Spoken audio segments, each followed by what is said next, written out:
But it also stipulated that these projects needed to be up and running by December 30th.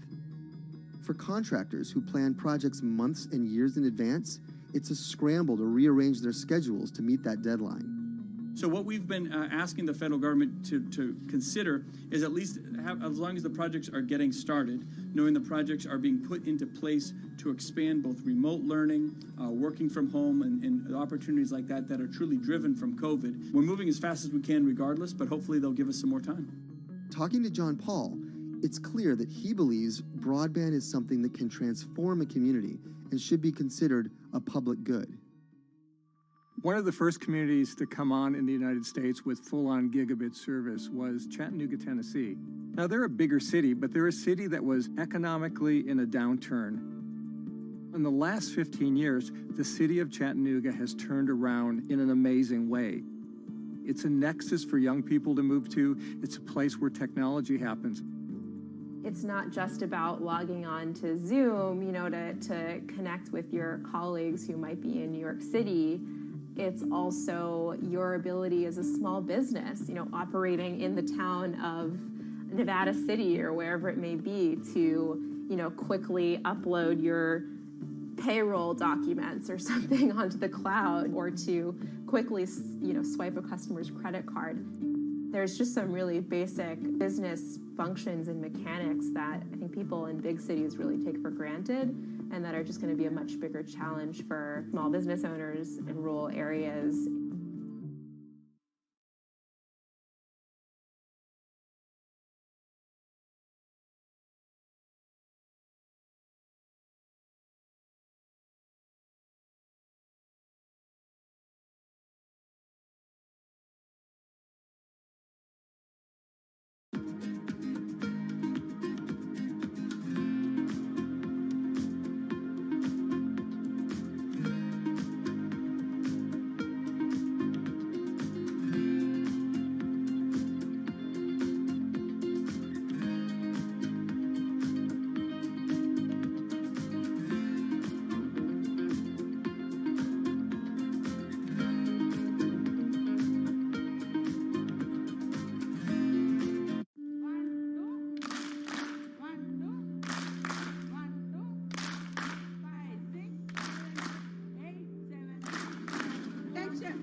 Historically, the marginalized people, you call them as untouchables or Dalits, they have been kept away from the center of the knowledge. Once you are born into a caste, it is very difficult for you to grow beyond that. You are stuck in that identity.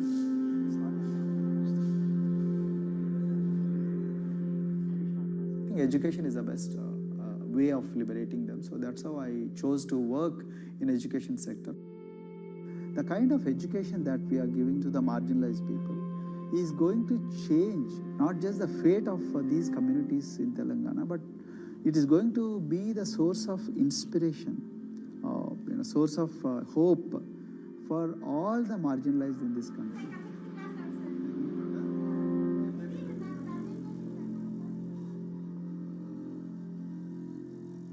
Greatest flight in India is the system of caste. For generations of Indians, the social code known as the caste system has defined how people earn a living and whom they marry. Although outlawed 7 decades ago, castes remain a significant factor in deciding everything, from family ties and cultural traditions to educational and economic opportunities. Dalits, people who are on the lowest rung of the caste system, constitute almost 1/5 of India's population of 1.3 billion. Not able to afford the high tuition of private schools, many are forced to attend government-funded institutions, which in the past have suffered from poor infrastructure, lower education standards, and high student-to-teacher ratios. But Dr. Praveen Kumar is trying to change that.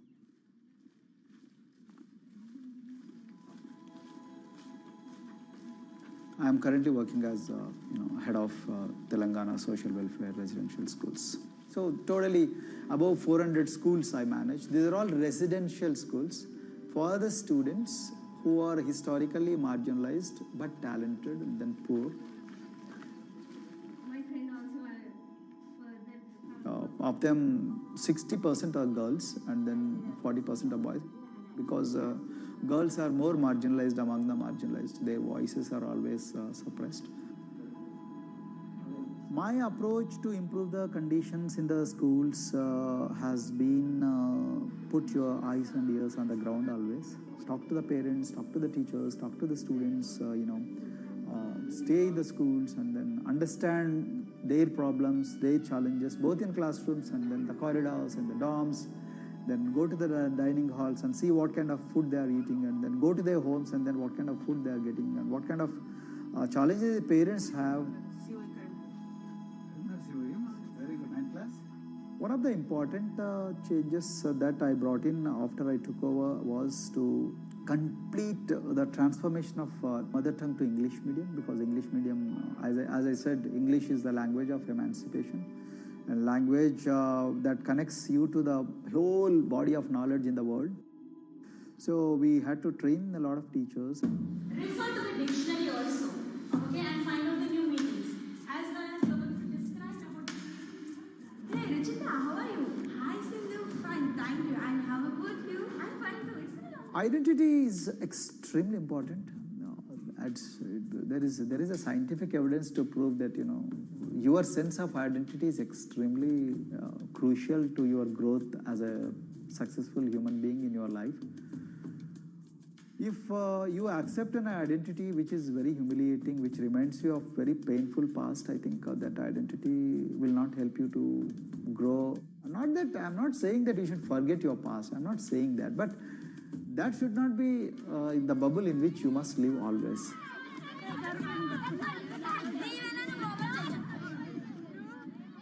Sweros is an alternative identity. S stands for state, W stands for welfare, Aero, SW and then Aero is Swero. So the idea is your dreams have to be skybound. So that is what we are trying to achieve by changing the identities. Like, you say, I'm a Swero and I aim to be a doctor. I am a Swero, I aim to be a top-notch engineer. I am a Swero, I aim to be a top bureaucrat of this country. I'm a Swero, I want to be a very good actor or a musician in this world. So these are the positive images that are associated with the identity.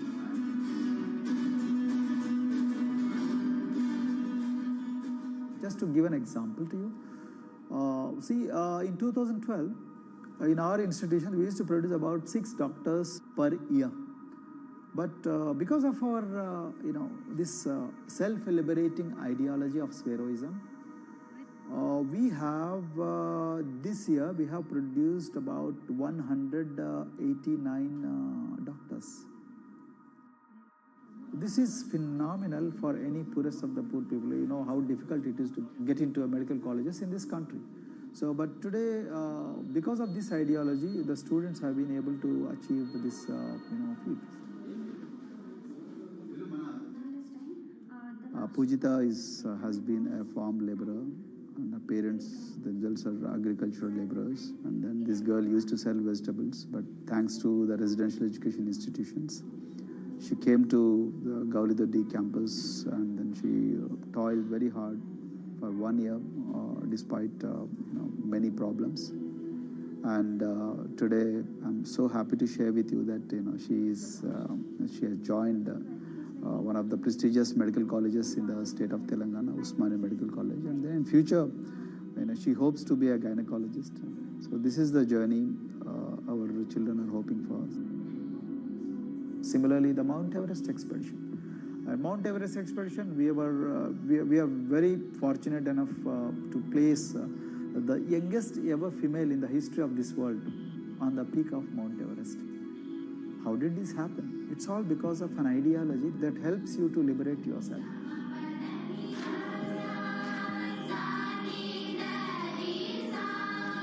We brought a lot of extracurricular activities, and most of them got institutionalized now. So, for example, music. Similarly, the games. We have so many coaching academy. We have boxing academy, we have wrestling academy, we have handball academy.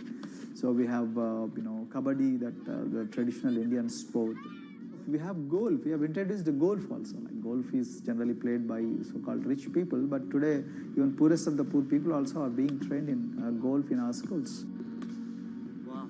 So our intention has been to give all 360 degrees, type of opportunities to the students, so that whoever is interested in whatever activity, they can go and then do it.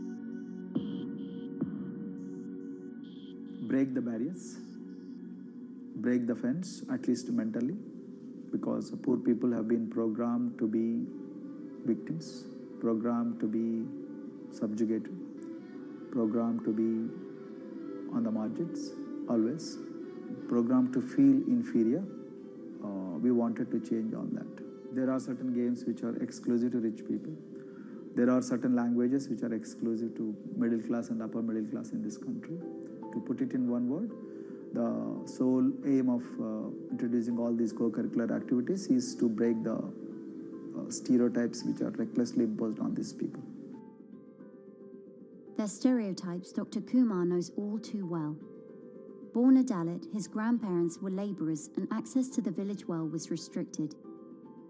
Dr. Kumar credits his parents' belief in the power of education with helping him realise his aspirations. He went on to join the Indian Police Service, attended Harvard University, and then began pursuing educational reforms back home.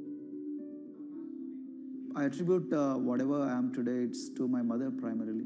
They educated me in the village, although there were no good schools. So then I stayed in social welfare hostels, the hostels which are managed by government for the poorest of the poor kids. I passed with reasonably good grades. Then I went to university, and then I faced worst form of discrimination in the universities. Like there were in those days I'm talking about. So the bathrooms and the toilets were exclusively meant for scheduled castes and scheduled tribes. We used to fight discrimination on one hand, and then again try to excel in academics day in and day out. So that's how I came to education, because I deeply believe that education is the only important weapon that can really place the poorest of the poor people from a very victimhood orbit to a prosperous orbit. I think in future this is going to be a game changer for the marginalized in this country.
If you look at a thermal image of a city and then compare that to a map of vegetation, you'll find that where there's greenery, the temperature is lower.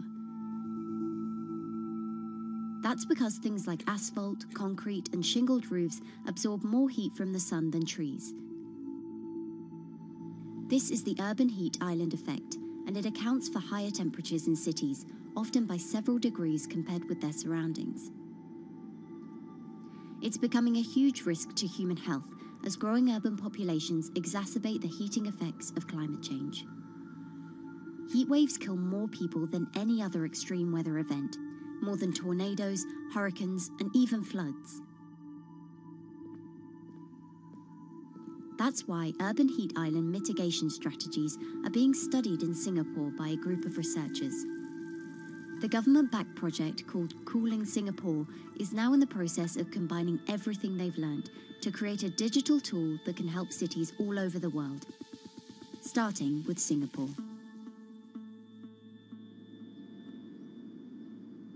In Singapore, close to the equator, temperatures regularly rise above 32 degrees Celsius or 90 degrees Fahrenheit. And and the city structures only make it worse.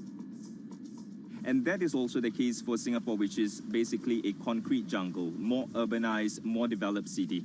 And even in Singapore, what you have is a situation whereby there's a temperature difference of 7 degrees Celsius between the more urbanized and the more rural areas. The government has taken drastic steps to keep temperatures down. This is Gardens by the Bay, an award-winning park. And inside this greenhouse is a pleasant 24 degrees. That's because the dome, along with 24 nearby towers full of thousands of people, is chilled by what's probably the world's largest underground district cooling system. It uses a large central plant that cools water and then pipes it into banks, residential towers, an exhibition centre, shopping malls, and the city's iconic Marina Bay Sands hotel and casino complex. So one of the biggest perks of using this system for the buildings is that they can save 40% in terms of electricity usage compared to your traditional air conditioners. And with Singapore relying on natural gas for most of its power, this new system means emission savings equivalent to removing 10,000 cars from the city's roads. That has big implications for the rest of the world. If things stay as they are, more than a third of the world's electricity could end up being used to cool buildings and vehicles by 2050. As the world gets hotter, gets warmer, there is a greater need for air conditioning and as well as refrigerators, for instance. And the more people are buying these household appliances, the more energy usage they use, and they release heat more, and that then exacerbates climate change. It's a vicious circle. And so since 2017, researchers at Cooling Singapore have been identifying design solutions that reduce our need for so much cool air in the first place. One thing many cities have in common, and that's the importance of vegetation. That's a very important measure to mitigate the urban heat because of the shading effect, of course, and the psychological effects of the vegetation, and also because of the possible evaporative cooling effect of the vegetation. Vegetation can be, of course, on the ground floor in form of trees and shrubs, and you can walk under them. This is the so-called canopy layer that the vegetation forms above us. But vegetation can also go up the facades of buildings, and it can go to the roof of the buildings. Luckily, Singapore has been striving for the garden city feel for quite some time. It was a vision initially introduced by then Prime Minister Lee Kuan Yew in 1967 to make life more pleasant for people. And today, Singapore is one of the world's greenest cities in terms of urban vegetation. Kampung Admiralty, a community centre that contains health facilities and social spaces, now provides more green space than the plot of land it was originally built on. It's topped by a roofscape of staggered terraces covered in local plants, which functions as a community park. And a village green in the centre that contains farm plots for residents to tend to. Park Royal on Pickering was designed as a hotel in a garden that doubled the green growing potential of its site. There's now 15,000 metres of sky gardens, reflecting pools, waterfalls, planted terraces and green walls. And the government has big plans as well. Singapore actually has a plan to plant 1 million trees and add more green spaces over the next 10 years. It is actually a mix of wanting to reduce the urban heat island effect, but on the other hand is also to get the people to be more connected to nature. But it's not enough. The city-state has still been warming twice as quickly as the world average over the past 6 decades. That's why Cooling Singapore has developed a catalogue of other potential heat mitigation measures. When you try to mitigate the urban heat island effect in a city or in any building, in a village as well, the first place to start is by shading of the windows. You have to keep areas clear so that the wind can move through it. Water of a certain depth can act as a very good thermal buffer. If you have to construct heavy buildings such as high-rises, at least you can make the surface, the facade, less heavy, and you can protect it from direct sun penetration. We have to make sure that no combustion engines will be in the city in the middle, in the medium to long-term range. So ideally, the electricity production is outside of the city, and you bring just the clean electricity into the city. You can at least minimize the use of energy in the city, and you can start to slowly convert the roofs, the facades of the city into production areas for renewable energy. In Singapore, unfortunately, this is a limited option, but in the long run, it could produce up to 20–25% of the energy, of the electricity needed in Singapore, if all the roofs and the areas in the buildings, on the facades would be used to do that. With so many different ideas, Cooling Singapore is also designing a virtual model of the city to test them out.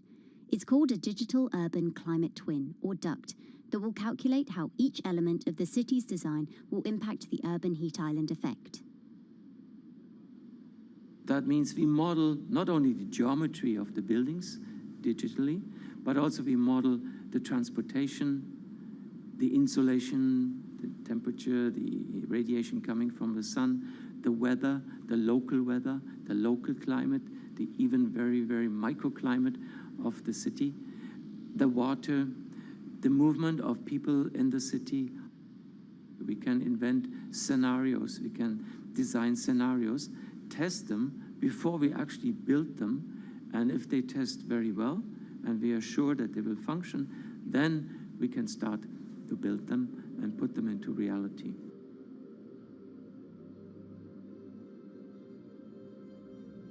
Singapore will be using this new tool to figure out which actions it should take next. And the model can be applied to any city, whether it needs to keep heat out or keep heat in, which will ultimately save energy, slow climate change, and improve our quality of life. So this is something that Singapore will be able to export, maybe even together with its city development systems that it already has. Singapore is one of the very few cities in the world that really combine this scientific approach with a very well-established urban redesign and urban design approach. Through its agencies and the combination of its agencies, it has achieved a lot in the past. If it keeps following the scientific path and the combination with the other knowledge in the city already, we think that it will be a very comfortable and very livable city in the future, even more than today.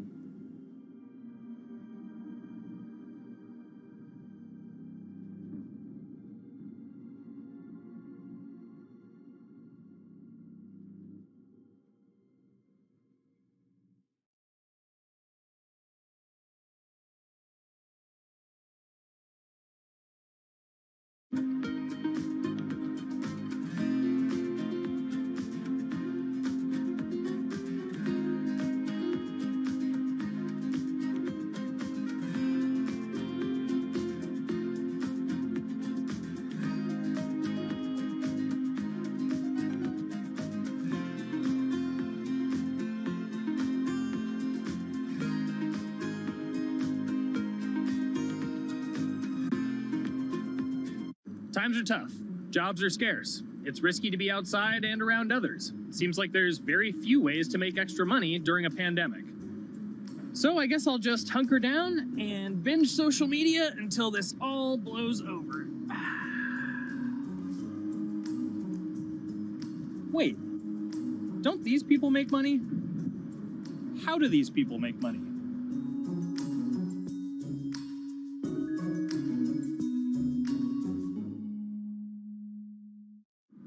Streamers, YouTubers, Twitch stars. How do they make money? Is it a lot? Is it a lot of work? I know, I gotta ask somebody in the biz, and I got just the guy, Austin John Plays. This is your full-time job now, right? As of November of last year, yes. This was always just kind of like a side thing. Like any money that I made from doing my videos and whatever else, I never touched that because I didn't really think of that as being like real money. And then it started coming in more and more. And then it was like I hit my first day that I broke $1,000 and I was like, this is actually going to be money. How did the YouTube channel come to be? When the game Pokemon Sun and Moon came out for the 3DS, there was like things that I learned about the game, and then I wanted to just share that information with people. And at the time, I didn't have any way to capture a screen or anything, so I found like generic footage, and I kind of put it all together with so much editing. And that video got 6 views. And then 2 days later, I made another one, and that one got 12 views. And then I just started pumping out more and more content, and people were like, this guy knows what he's talking about. It really just started building on top of itself, and then it was like, my channel really focuses on tips and tricks. So I play a straight 18 hours, and I'll finish the game or get to about the 40-hour mark, and then I'll make my first video. While I'm going through, I have a giant notepad and just scribbles everywhere, and I make these notes of like the things that stumped me, so I know the things that may stump other people. What do you need to think about if you're building your YouTube channel? 1, You need to do something that you're passionate about. Not that you like, not that you think you're gonna make money on, something you're passionate about. The other thing is something that other people are passionate about. It holds a special place to them. And third is, it needs to be something that people are gonna seek out information on. In order to enter into the marketplace, you either need to be better than everyone else, you either need to be faster than everyone else, or you need to be more accessible than everyone else. And you can't be more accessible because it's already on the platform. Granted, if you understand how the algorithm works, which is very similar to Google Analytics, then yeah, you can have a little bit of a head start. But if you're not doing it faster, and if you're not doing it better than everyone else, then why should anyone watch your channel? So my income as a YouTuber kind of breaks down to 3 different ways. 1, which is the bulk of it, which is ad revenue. Whenever you go and you watch a video and then there's an ad and then you wait 5 seconds and you hit the bottom right corner and then you go on to the next video, or a non-skippable ad, or the video starts immediately, you get the little banner ad at the bottom, or if you scroll down from the video, the first thing that shows there is an ad. Those are the 4 different types of ads that can appear on every single YouTube video. And all of them pay a certain amount. It varies on lots of things, like the country of the person who posts it, the country of the person who watches it, the time of year, where you are in the quarter, if there's anything going on with a reduction in ad revenue. Like, great example, COVID-19, companies weren't spending as much on advertising. So because of that, CPM went down. CPM stands for click per thousand. I'm using the Roman numeral for 1,000. And that means that for every 1,000 views, you get a certain amount of money. Now, on low ads, when I first started off, my CPM was 30 cents. So every 1,000 views, I made 30 cents. But then once I signed with an MCN and I started making more quality content and more engaging content, some of my better videos and certain times of the year, I can see CPMs as high as $12 to $14. And there's a big fluctuation between, you know, if I post a video when there's no ads being spent, like January and February, that's the reason a lot of your favorite YouTubers and also TV shows don't post new videos in that time of year because ad rates are down. Why are they going to make content then? Instead, you're recording and you're bulking up for when ad revenue is higher. The second way that a YouTuber makes income is support, crowdfunding, things like that.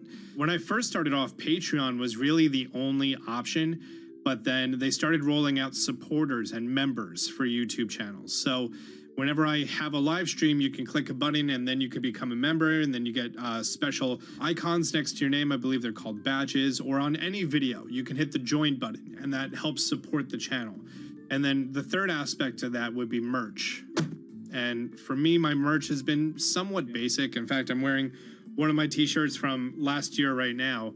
You have to endure the times that your first video gets 6 views, that you posted on Reddit and they say, shut up, and then an auto mod bans you. You have to go through that, because until you go through that, and you discover why you're doing it, you're not doing it for other people, you're doing it for yourself. If you're not loving what you do, then it's not worth it. Huh. So make a channel about something that I'm passionate about. Oh, sweet. I guess I can make the channel about that.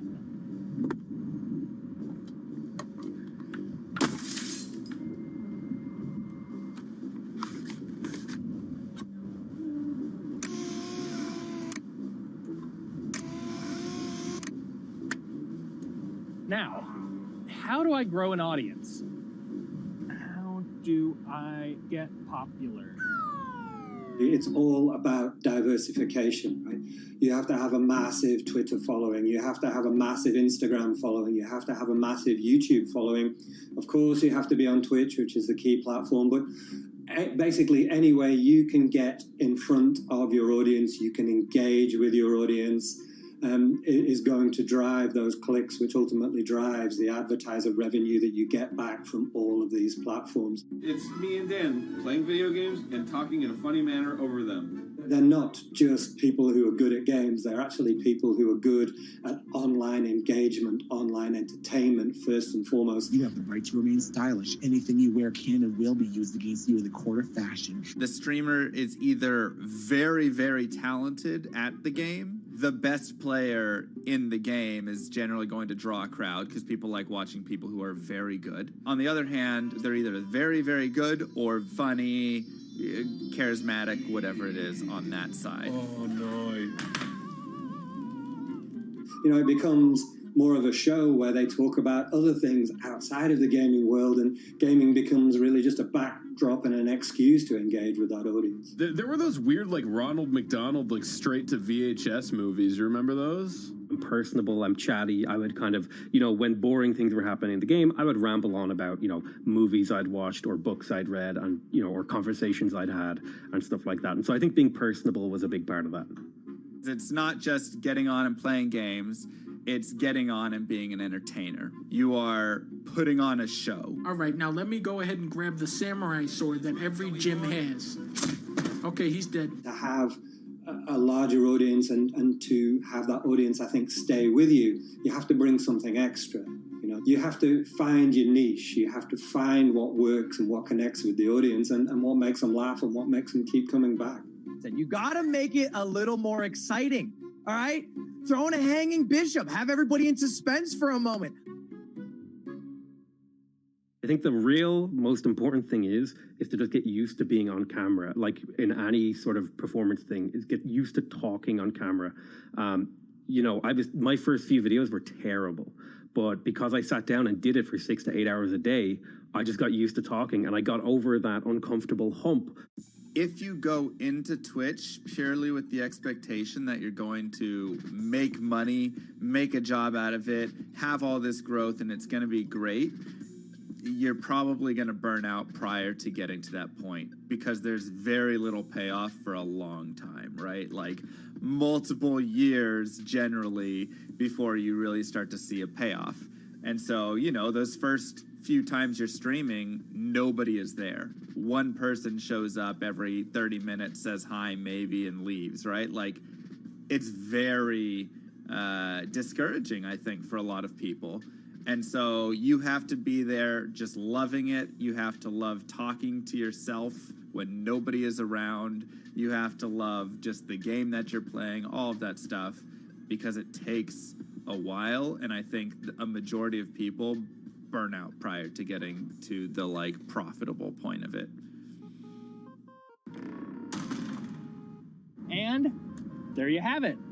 My very own YouTube, Twitch, Discord, and streaming channels all ready to go live. It's a veritable social media ecosystem just on the verge of thriving. So, don't forget to smash like and subscribe, and visit my Patreon for perks. Also, go to my merch page. And one last thing, stay cool, my friends.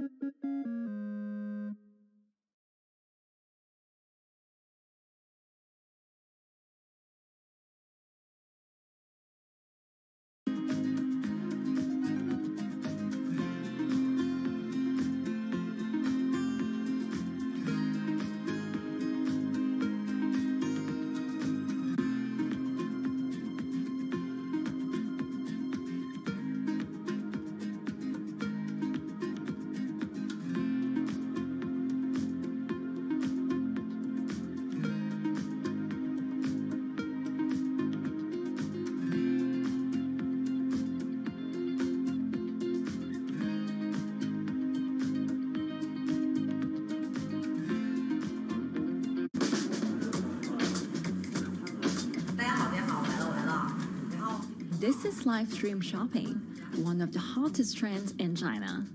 Every night, tens of millions of people watch live shows hosted by influencers like Via and buy the products they recommend. On e-commerce and social apps like Taobao and Douyin, the sister app of TikTok. 我觉得已经改变了大家的购物的方式。其实各种各样的产品，哪怕你不买，你也可以来看。当然，你看了，你就有可能会买。It's not about, only shopping. It's about the experience. It's about having fun. You got to see 3D. You got to see in some kind of action. It's almost like a theater act. The internet craze has taken over China. By the end of 2020, the country had almost 400 million live stream shopping users. China's live stream e-commerce market has also grown dramatically, with an estimated value of $161 billion in 2020. It's becoming popular outside China as well. So, is live streaming the future of shopping?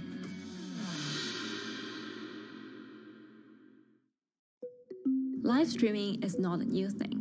In China, it started in 2015 with the rollout of 4G, and it was first used for entertainment and socializing. Many live streamers performed for their followers or chatted to them, making money by receiving virtual currency and gifts. In the West, live streaming is mainly the domain of avid gamers. In China, it's broken into e-commerce. China actually has a very big e-commerce empire, so it uses these super apps, what we call that you have payment, you have search of information, you have recommendation system, and you have huge amount of goods available on the platform, and as well as a lot of consumers. So with this advantage, they merge these features of live streaming to make the influencers actually sell goods. Here is a perfect choice: nice neutrals, beautiful print, nothing overwhelming, and the warmth and comfort of flannel.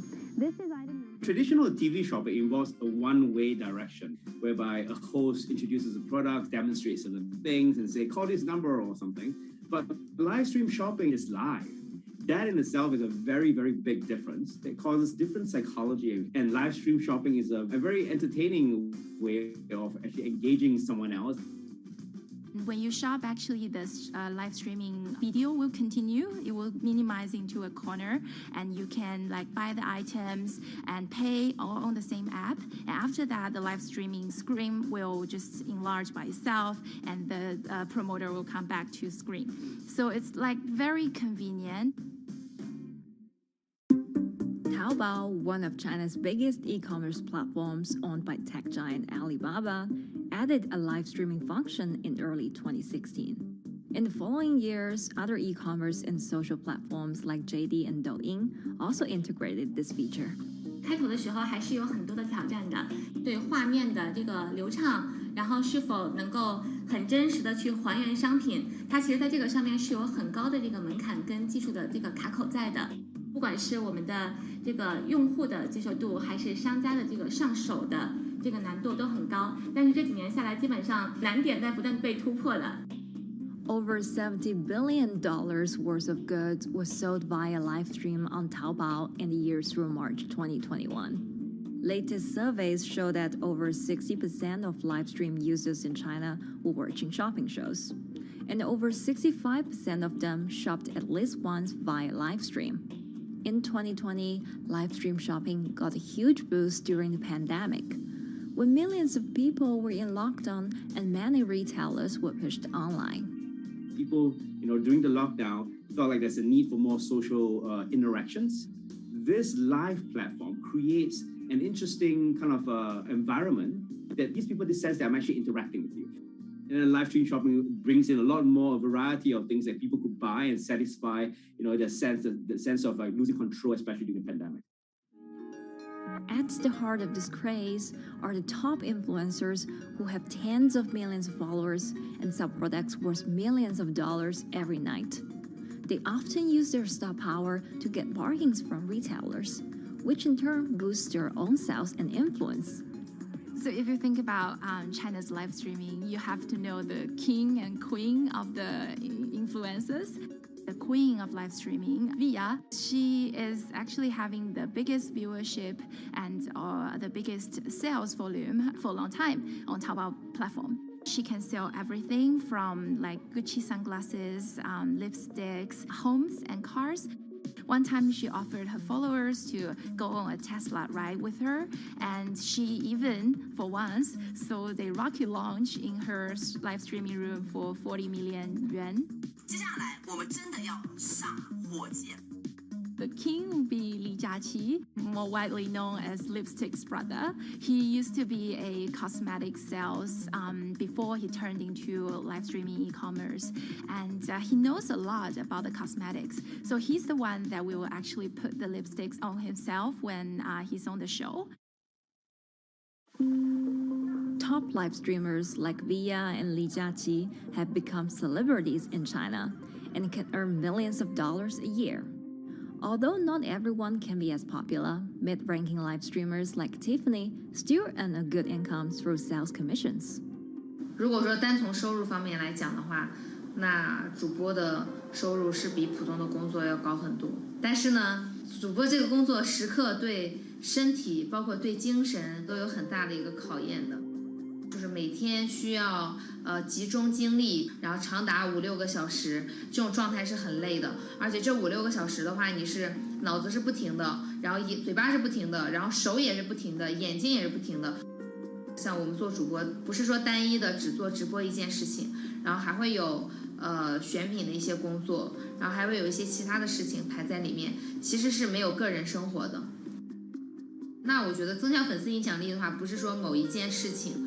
可能今天做了什么事情你就增大了影响力，而是每天不断的内容的输出，粉丝不断的可能对你的了解，慢慢的信任你。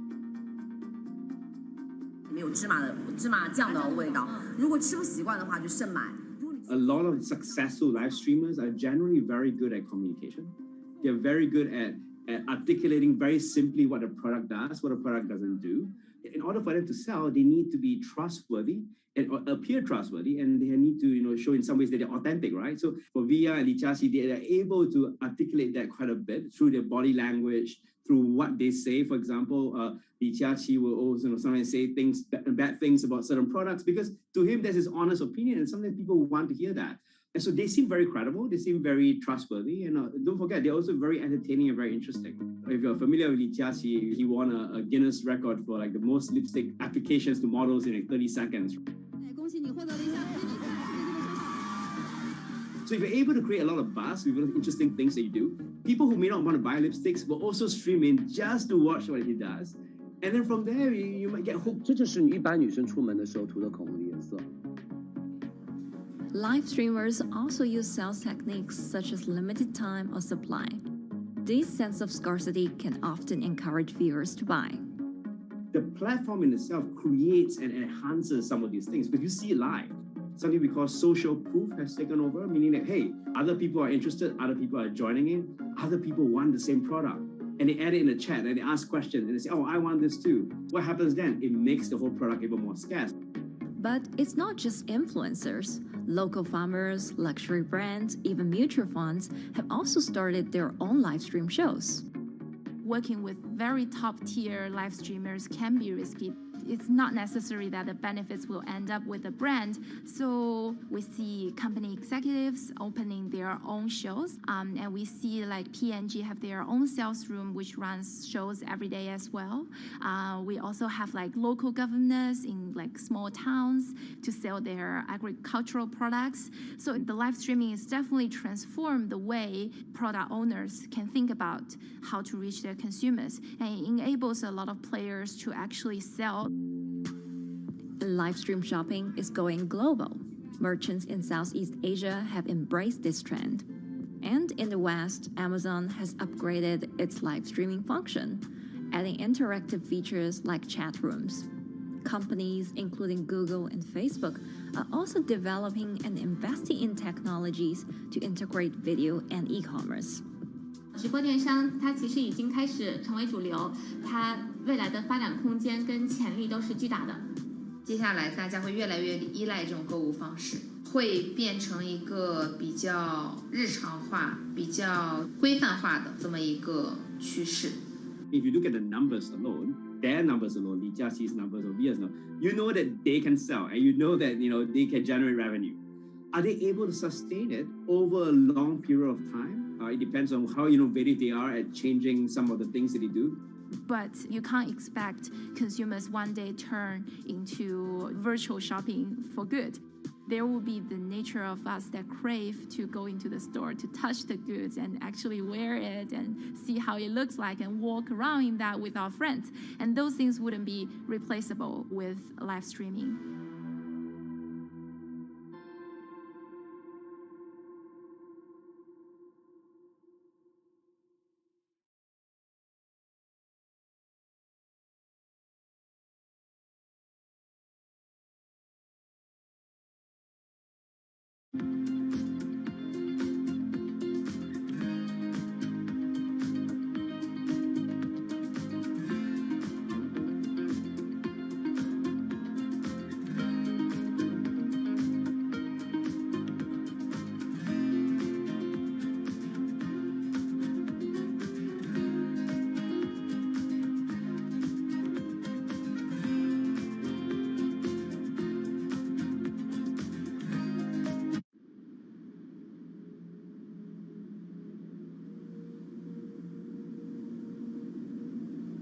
You could imagine that the oceans are actually the largest battery. We're storing huge amounts of energy in the oceans. The wave motion can be very deep. It can extend down several hundred meters. And once it gets to the near shore, from about 50 meters, the whole water column is moving backwards and forwards. As we search for ways to reduce our reliance on fossil fuels, some are looking to a largely untapped potential source of renewable energy. In theory, waves off the coast of the United States alone could generate over 2 trillion kilowatt hours of electricity a year, enough to power more than half of the country.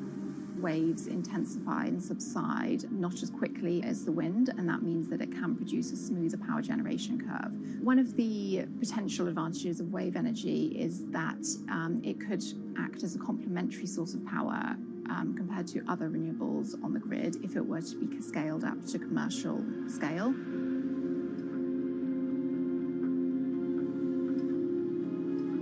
For decades, engineers have been trying to convert wave energy into electricity, but a host of technological and financial challenges have complicated their efforts. In the years from around 2006 to 2015, there were a spate of bankruptcies in the sector, and this was largely because of a lack of kind of continuous proven projects out at sea with reliable electricity generation. Since then, companies have been trying to develop the technologies at a steadier pace and with a smaller cash burn. But the same questions remain. Can companies develop devices and technologies that actually work?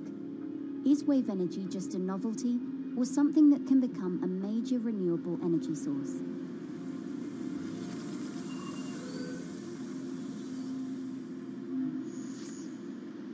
The sea is a very challenging environment within which to operate a power project. So seawater is corrosive and conditions are very rough. So this means that power projects don't have a very long lifetime, and it increases operating and maintenance costs. Partly because of that, many early wave energy projects hit rough waters, such as the Palamis Wave Energy Converter in Portugal and the Isla Limpet project in Scotland. But that hasn't stopped others from trying.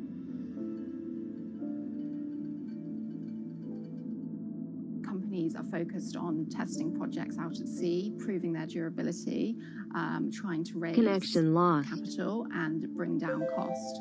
The sector hasn't really converged around one single technology design, and companies are kind of undecided about which design works best.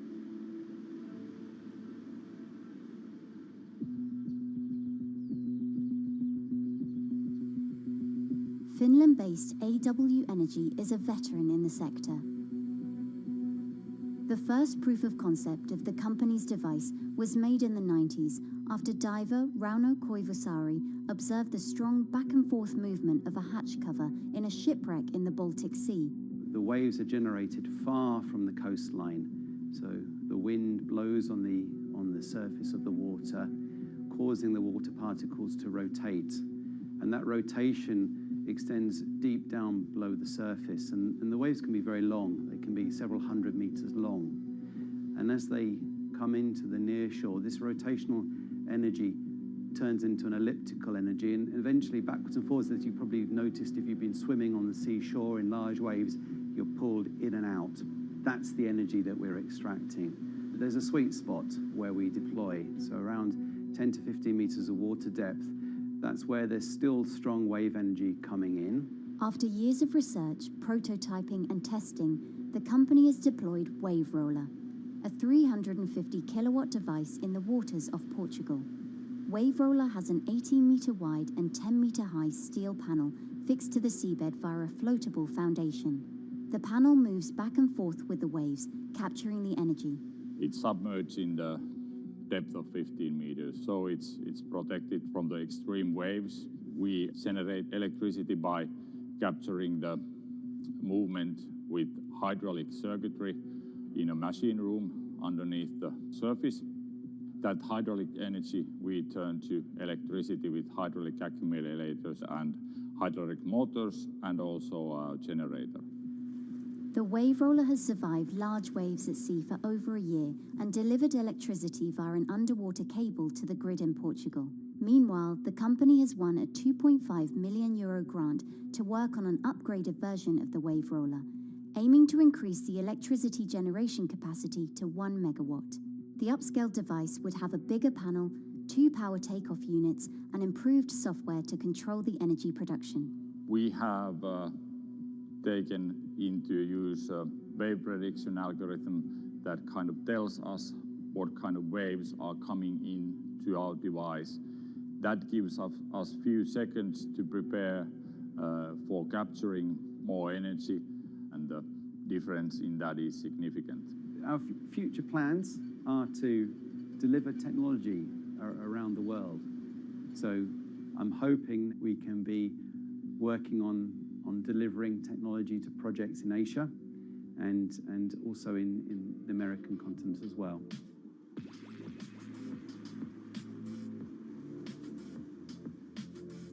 Meanwhile, Israeli company Eco Wave Power is taking a different approach to capturing the power of the ocean. For the company's founder, Inna Braverman, developing new sources of renewable energy is a personal mission. I was born in Ukraine in 1986, and 2 weeks after I was born, the Chernobyl nuclear reactor exploded, causing the largest in history nuclear disaster. I was one of the babies that got hurt from the negative effects of such explosion. I had a respiratory arrest and a clinical death. Luckily, my mother, a nurse, approached my crib on time and gave me a mouth-to-mouth resuscitation, which saved my life. I got a second chance in life and decided to do something good with it. Growing up, Inna wanted to be a politician to positively change the world. After working as a translator at a renewable energy company, she decided to change paths. Solar and wind energy were fully commercialized. There were a lot of amazing technologies implemented everywhere. I saw that wave energy, although it's an immense source of electricity, the biggest companies in the world are trying to develop wave energy with no success. And there was kind of a race going on in the world of who is the company that is going to develop a viable wave energy solution first. In 2011, the then 24-year-old Inna co-founded Eco Wave Power. Instead of installing devices offshore, the company's devices are attached to existing breakwaters, jetties, and piers. Our technology is very cost efficient, especially in comparison to the offshore technologies, because we don't need any ships, divers, underwater mooring or cables. We install on existing man-made structures, and all our expensive equipment, the generator, the hydraulic conversion unit, the automation, is located on land just like a regular power station. This is the EcoWave Power conversion unit that has been operating in Jaffa Port since 2014 until 2020. Here you can see how the technology works. Basically, the floaters are going up and down and pushing the hydro cylinders, which transmit biodegradable fluid into land-located accumulators. A pressure is being built. The higher the waves, the higher the pressure, which is used to turn the hydro motor, which is turning the generators. The whole system is controlled by a smart automation system, which you can see right here. And in case of upcoming storms, the system automatically raises the floater above the water level and keeps them in the upward position until the storm passes. The company has been operating a 100-kilowatt grid-connected device in Gibraltar since 2016, which is enough to power 100 households. Currently, Ina and her team are working on another 100-kilowatt project at the Port of Jaffa in Tel Aviv. The project will be also the first time in the history of Israel that wave energy will officially connect to the electrical grid.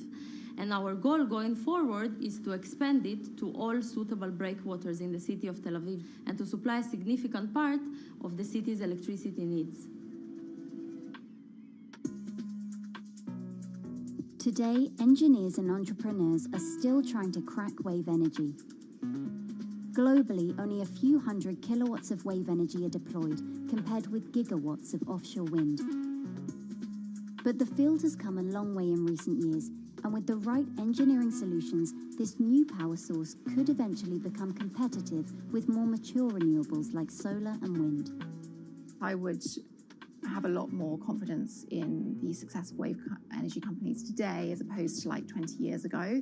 But in the next few years, or maybe the next couple of decades, it will be more likely to be used in remote locations like islands that are otherwise dependent on expensive diesel power, or out at sea on gas decommissioning rigs, or for powering underwater autonomous vehicles. So definitely, wave energy can compete with other renewable energy sources, but I personally believe that this is not a competition. In order to have a 100% renewable energy friendly world, we need all renewable energy sources to work together.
Who are all these people from? Who are all these people from?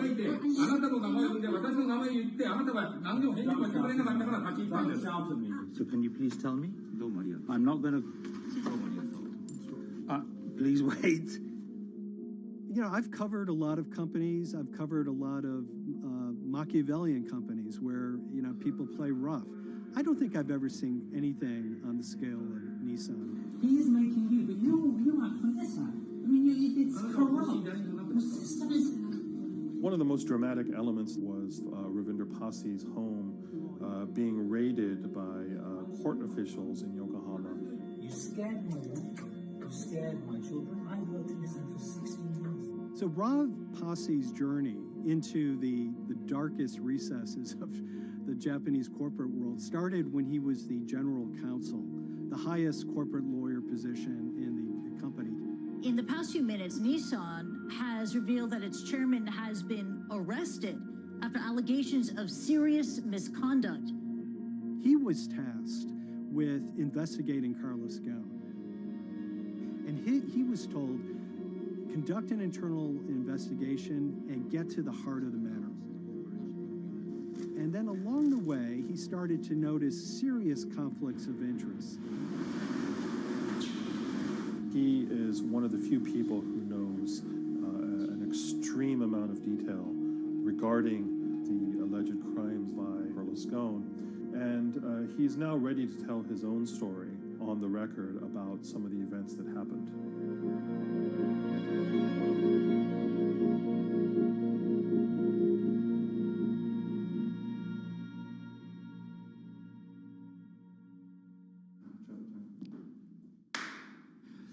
My name is Ravinder Passy. I'm the former Global General Counsel of Nissan Motor Co. Limited. And you could say, yes, I had a front row seat in terms of what was going on. When Carlos Ghosn saved Nissan years ago, he was depicted in Japanese comic books as this hero, and now maybe we'll see comic books where he's the villain. In corporate Japan, Nissan was quite an unusual company.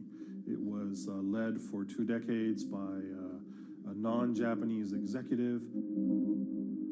Well, Carlos Ghosn was a hero in the Japanese business world. If you had a global business celebrity in Japan and worldwide, it was definitely Carlos Ghosn. In a country with few foreigners at the top, he stood out. But over the years, he saved Nissan from bankruptcy, allied with Renault and Mitsubishi, and turned the alliance into one of the most competitive in the world. Yet as the years went on, I think his ambitions changed a little bit. He started thinking about legacy plays, and one of them was to really tighten the alliance between Renault and Japan.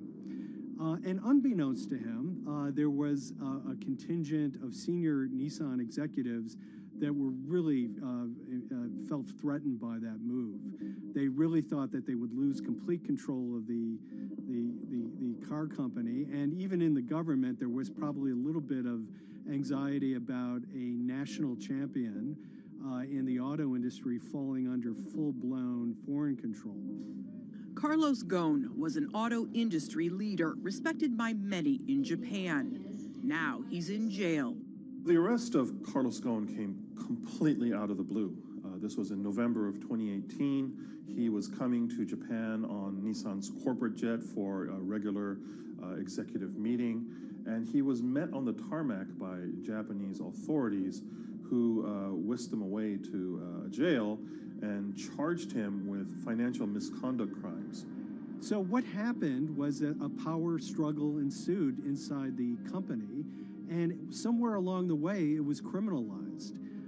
By that I mean that there were allegations leveled at Carlos Ghosn about the way he reported his pay to Japanese authorities, the way he handled money inside the company, that in other contexts might have been a board action, might have been handled internally. A number of executives at Nissan decided to take this difference and take it over to the Tokyo prosecutor's office, and that unleashed a chain of events that would shake the entire auto industry. So after Carlos Ghosn was arrested, Nissan launched an internal investigation into the events that led up to his arrest. So Rav Passy was tasked with investigating Carlos Ghosn, and he was told, get to the heart of the matter, find out what Carlos Ghosn did wrong and bring it to our shareholders. It's really complicated because you had various things coming out of the weeds. 2018, the investigation has started, and we become aware of matters in terms of conflicts, actions by certain individuals that cause some concern because things might not quite be what they seem. So in our story, we really took a close look at Harinada and his role in Carlos Ghosn's downfall. Hari Nada is one of the most fascinating figures inside Nissan. He's also a lawyer. He's originally Malaysian. Hello, Mr. Hari. And he had a meteoric rise through the company and became very, very close to Carlos Ghosn and other top figures. He had a front row seat at all the major strategic deliberations at the company. And when he discovered that Carlos Ghosn, as his final legacy play, was going to tighten the relationship between Renault and Nissan, he made a decision to go against Carlos Ghosn. And he became one of the key figures that decided that Carlos Ghosn had to go.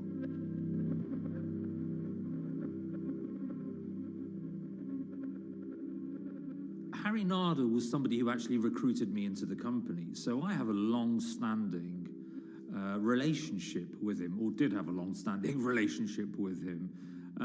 For many, many years, he was a mentor.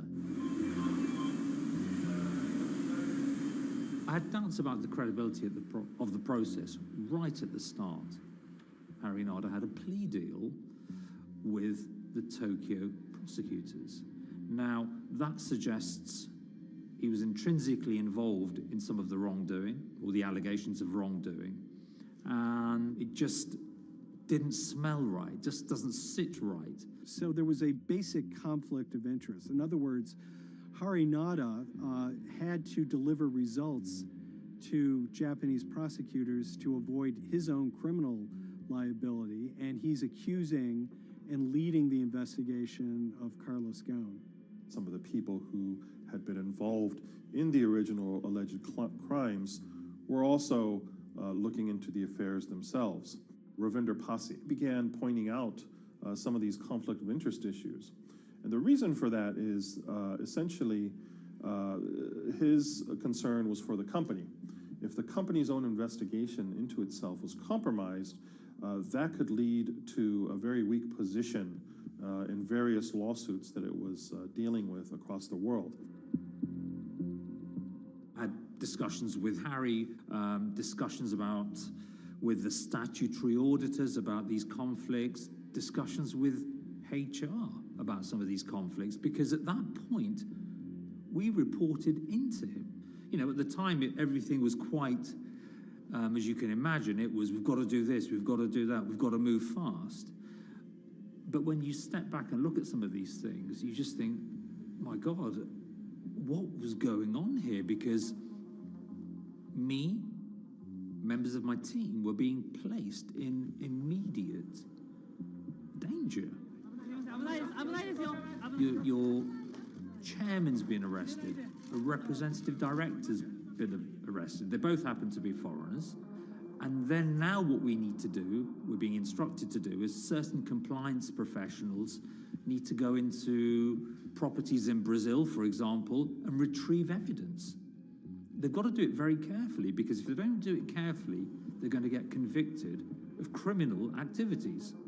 And likewise, when a team of lawyers were commissioned to go to Lebanon, I mean, one of my immediate concerns was, why are lawyers from Nissan being sent to go to Lebanon to retrieve evidence? These are just lawyers, they're corporate lawyers from Nissan. You had revelations that a number of executives had benefited from share appreciation rights when they shouldn't have. I mean, you know, substantive amounts of money being taken by these guys when they weren't entitled to take them. And you do think, yes, how is this going to look later on? It's going to look quite concerning. So that triggered, for me, the sort of assessment that, well, I'm going to have to do something, because up until this point, I haven't put down on paper these conflicts and these issues.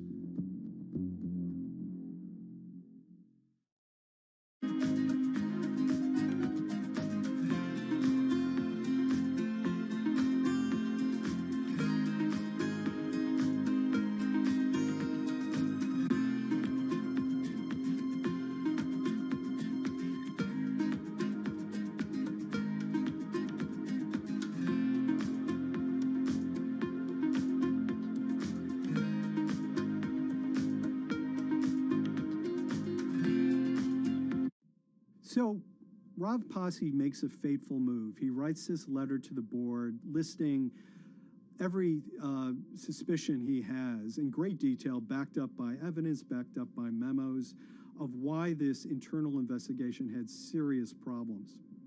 He sends the letter to the board, and it's crickets. He doesn't hear much of anything. Nothing happened thereafter. Nothing at all. Just like it just gone into a black box. And he began to suspect that there was a desire, even at the highest level within Nissan, to kind of sweep these conflicts of interest under the rug. Unfortunately for me, I think, again, with hindsight, people must have thought that this is the nail that's sticking out, and we can't have this. Within 3 days of me submitting that to the board of directors, that letter to the independent board of directors, I was removed from the Goan Executive Conduct Matters. I was then told that I could not attend board meetings anymore. And up until that point, I had attended every single board meeting. I was then also told that after 8 years of being in Japan, I'd be going back to the UK. It eventually transpired that I'd be the VP of Projects and Transformation, managing a team of 3. So you can imagine what this feels like at this stage. Almost an arbitrary removal from Japan, where I've lived for 8 years, had 3 children there, my family has grown up, and we've been settled there, having a few months earlier been promoted to vice president at a global level, to being almost demoted. So Pasi was essentially being reassigned to get him as far away from the internal investigation as possible, and also to a certain extent in retaliation to some of the issues that he brought up regarding the internal investigation and Harinada. What happened to Rav Pasi can be seen as a series of corporate humiliations. I mean, first of all, his immediate responsibilities were taken away from him. Eventually, he lost, the coveted general counsel title. But it didn't stop there. Toward the end of his stay in Japan, Rav and his wife were convinced that they were being followed. During that period, I'd noticed that whilst driving my car, I'd have other cars following me. First time I noticed this was around mid-March, and I was driving, I can't remember where I was going, but this grey van, small van, just literally started following me. And I noticed that there was somebody in the car taking pictures. And lo and behold, we were absolutely being followed either by people on foot or other individuals, 2 or 3, normally 2 burly men in a car, different cars at different times, following us around. They were following the family as well. And, given I'd seen the Nissan security department behave in a very, very egregious manner with others in terms of following and surveilling, I was very concerned as to what they were doing and who they were giving this information to. Because if they're giving this information to the authorities, you do think, why? What's going on here? I mean, this is just not normal behavior. And this all culminated in a rather dramatic event in the middle of 2020. Who are you people? Where Nissan had hired a legal team and had obtained an unusual court order from the district court in Yokohama to basically do a search of his home and seizure of his corporate laptop and phone and other documents. If you don't let us in now, we have to break this key. So it's a pretty extreme way to treat someone who'd spent 16 years at the company. These people have all come in. We don't really know who they are, apart from the fact that I've been shown a badge that says the Yokohama Court. And they're here to recover a laptop and a mobile phone. It was even more weird because I'd highlighted to the directors that certain Nissan executives were trying to recover this laptop and this phone whilst I was still in Japan.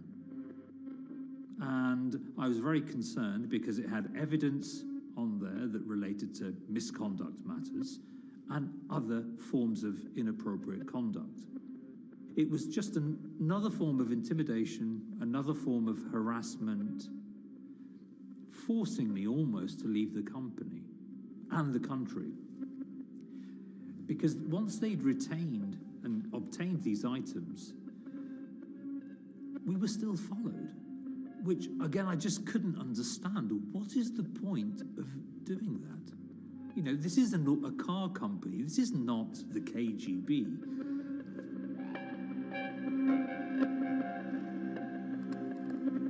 I think it's fair to say that Rav Pasi didn't have full battlefield awareness of all the intrigue going on at Nissan. I mean, Harinata is interesting because he's both charismatic and charming, and one of the most brutal corporate infighters one could ever run across. This is a confidential company email, right? You should not have this. If he had fallen into line, he would probably still have his job at Nissan, be paid very well, and continued his work. A career that he spent 16 years building at Nissan is irretrievably broken. It's been smashed to smithereens. He and his family paid a huge price, certainly. But in terms of being able to sleep at night, I think, he's come out ahead. I highlighted issues to the highest levels of the company so that they could be dealt with appropriately by those in charge. There was no response to those, and there was retaliation against me. What's really profound, like absolutely profound, is that none of your colleagues, I mean people who you have known for years, forget it. Yeah. You're on your own. Yeah. And you got to be ready for that. You've got to be ready for that. If you take it on anyway.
This is the awful truth.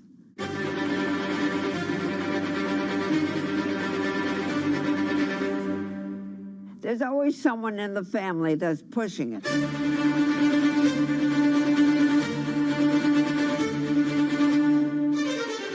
This lady does not deserve to be taken advantage of, especially at your age with your own grandchild. Yeah. My grandma is having to sue them. I'm testifying against them. Nobody's talking. They're one floor below right now. I get afraid to go on the elevator. It's sad that it had to devolve to this. It's like a soap opera to me. It's a very sad thing. It's a family feud. A family feud. Here's a family that, on paper, you would think has the wealth that so many people seek, yet at the end of the day, it seemed to sort of rip everybody apart.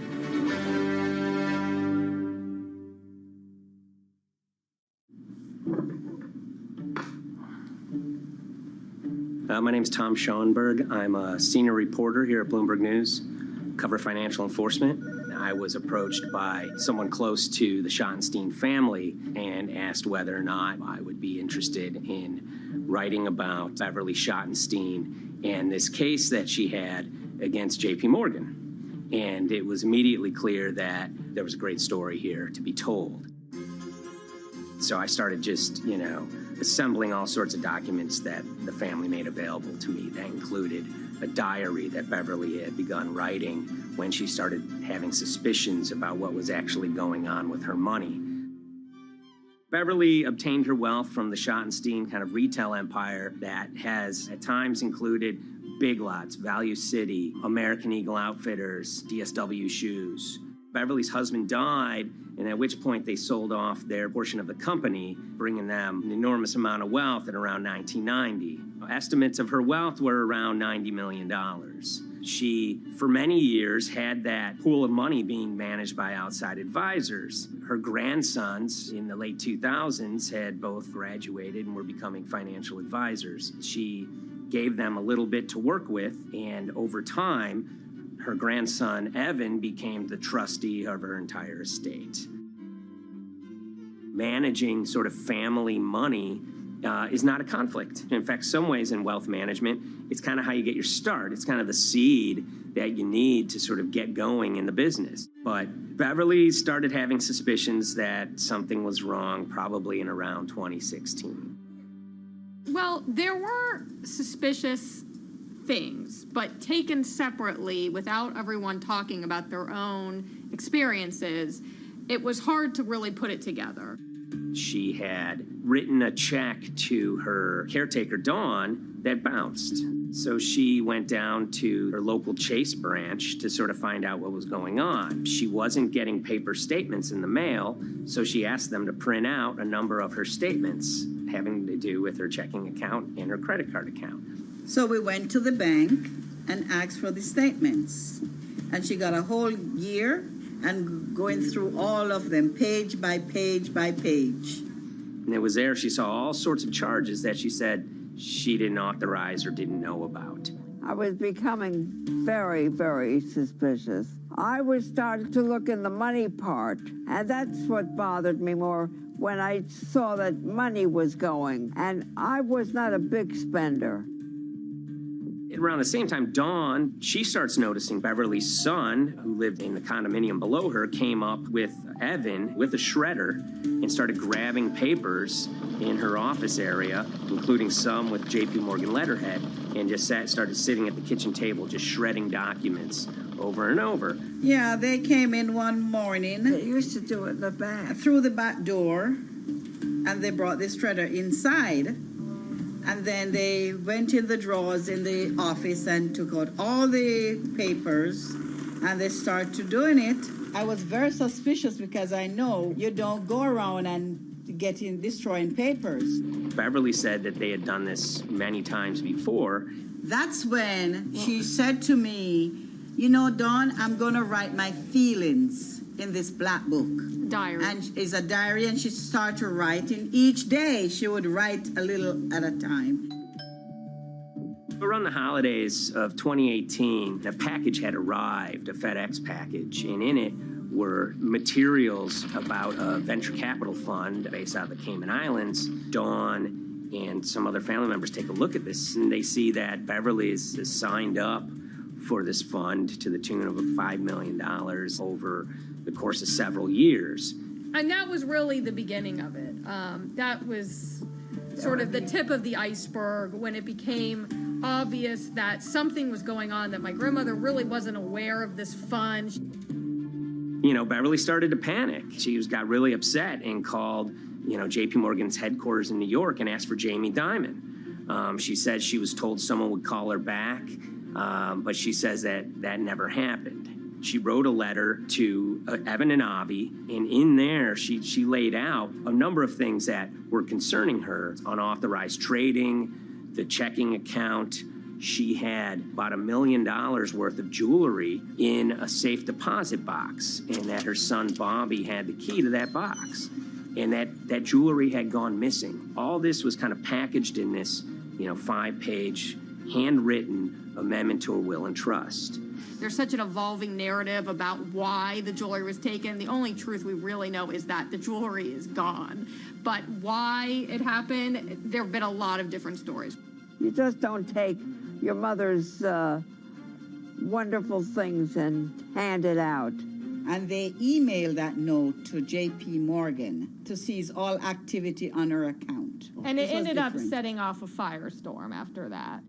As soon as they got this email that there was a cease and desist and that she wanted to send her money and change brokerage firms, they were actually vacationing one floor below downstairs. They're there right now. The next day, Beverly's in her place. The granddaughter's still in her place visiting. Dawn is there, and up comes Bobby kind of barging through the door. And he's screaming about what was sent to the JP Morgan. They're now investigating now.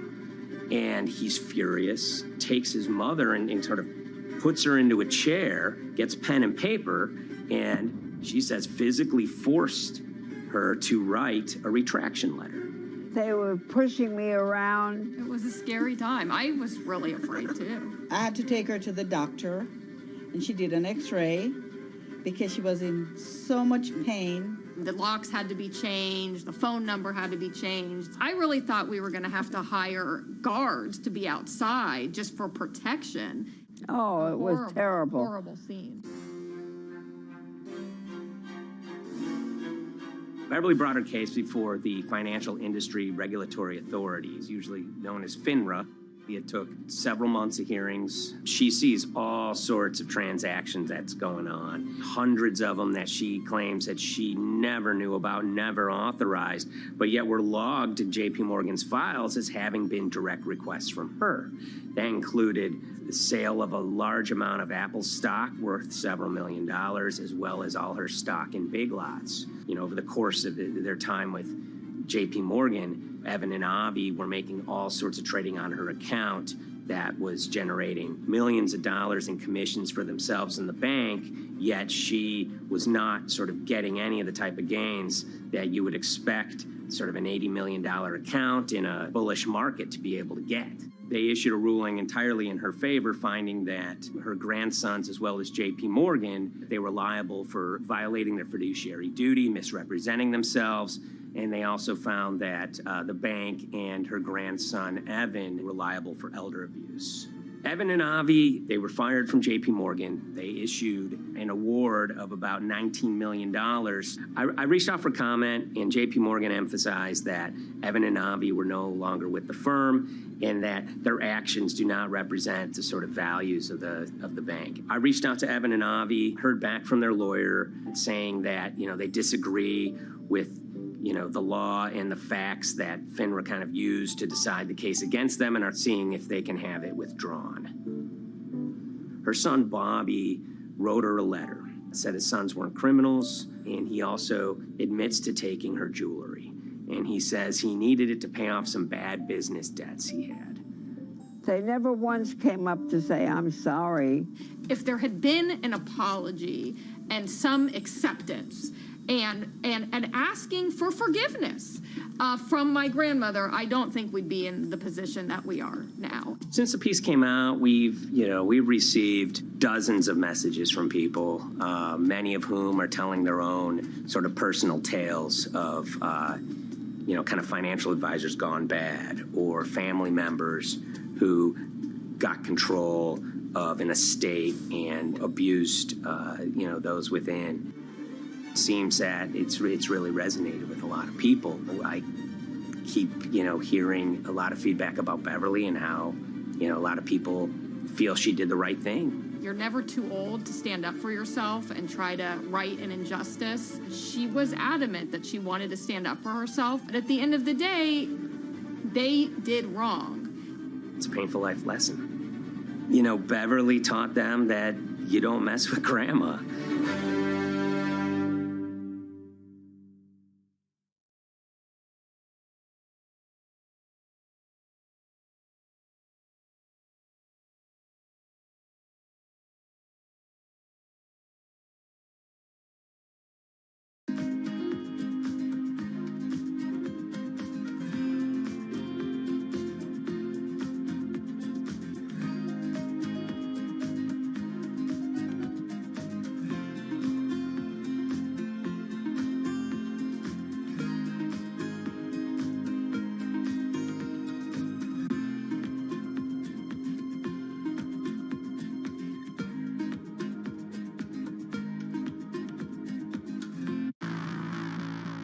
On April 20th, oil markets did something they never had before, and they crashed, went into negative territory, and closed the day at minus $40. Meanwhile, in a place called Thaden Boyce in Essex, a group of 9 traders, led by a guy called Cuddles, made $660 million over the course of a couple of hours. The price of oil has collapsed to a record low. We've never really seen anything like it. WTI this morning down more than 35%. People maybe wouldn't have been so surprised if the oil price had fallen to zero, but the oil price went to minus 38. It went far lower than anyone had expected. And so lots of people in the market were saying, well, hang on, something else is going on here.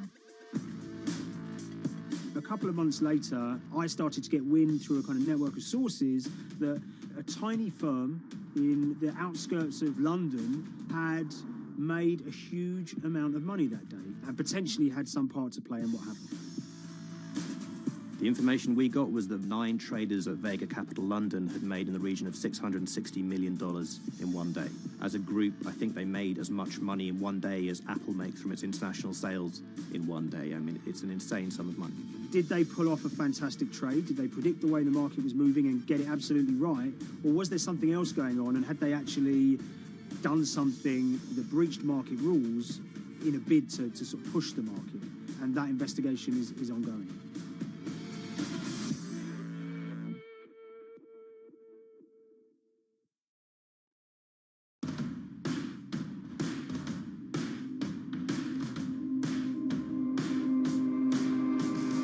So Paul Commins is a trader who cut his teeth in the pits in the 80s and 90s when everyone had a nickname. His was Cuddles. If you can imagine, that was a very sort of cutthroat type of world where people are doing, you know, hundreds of thousands and millions of dollar trades by shouting at each other, giving hand signals, and then sort of scrawling on scraps of paper. The culture of the trading pits in London was very influenced by the working class guys who became traders there. They weren't like the city bankers that had gone before them. They weren't usually Oxford or Cambridge. You know, they didn't wear Savile Row suits. They were ordinary working guys who happened to have a talent for trading. And a lot of them came from Essex. I think it was 400 traders in the pits, and Cuddles in his, you know, oil and gas pit was described to us as amongst the top 3. In amongst that, was very successful and made, you know, very large amounts of money as a young man. But, you know, inevitably, mechanization and the arrival of electronic markets was the kind of death knell for the pits. And in 2005, the IPE closed down. And when the pits shut down, a lot of the traders who worked there lost their jobs or quit or went to work for financial institutions. But Paul Commins decided to start his own trading collective out in Essex. Some of them are ex-pit guys, cut from the same cloth as him. Lots of them are actually sort of in their 20s, and they're his, you know, drinking buddy's son, or they're his own kids' friends from football. You know, they're young lads, hungry and ambitious, and he brings them into the fold. And fairly shortly, he's got, you know, maybe a dozen or so traders that they're independent, let's be clear, but they're all part of this collective.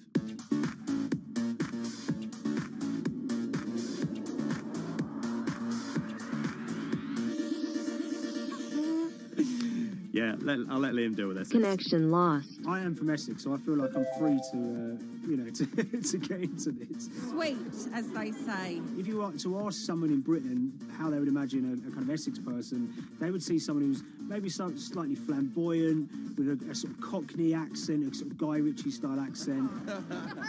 Not afraid to splash the cash, but it's probably pretty bright and has done well for themselves. Don't even make sense, does it? But, these guys, they drove around very nice Rolls Royces and Bentleys. They went to places like Marbella on holiday. Thaden Boyce is a very wealthy place. You have to have considerable income to be able to afford to live in that village. It's a really nice place to live, and it's 20 minutes tube ride away from the city. Earlier in the summer, we have this lead, which is that there's this tiny firm called Vega Capital London, and they were the biggest winners from the biggest oil crash in history. Anyone that covers markets is going to be surprised about that. You're thinking your BPs of the world or your Glencores, but there's this tiny firm. And one of the big challenges that we had was actually finding out who worked with Vega Capital. It wasn't immediately obvious, and at first we had absolutely no idea. If you go to the Vega Capital website, it says it's under construction.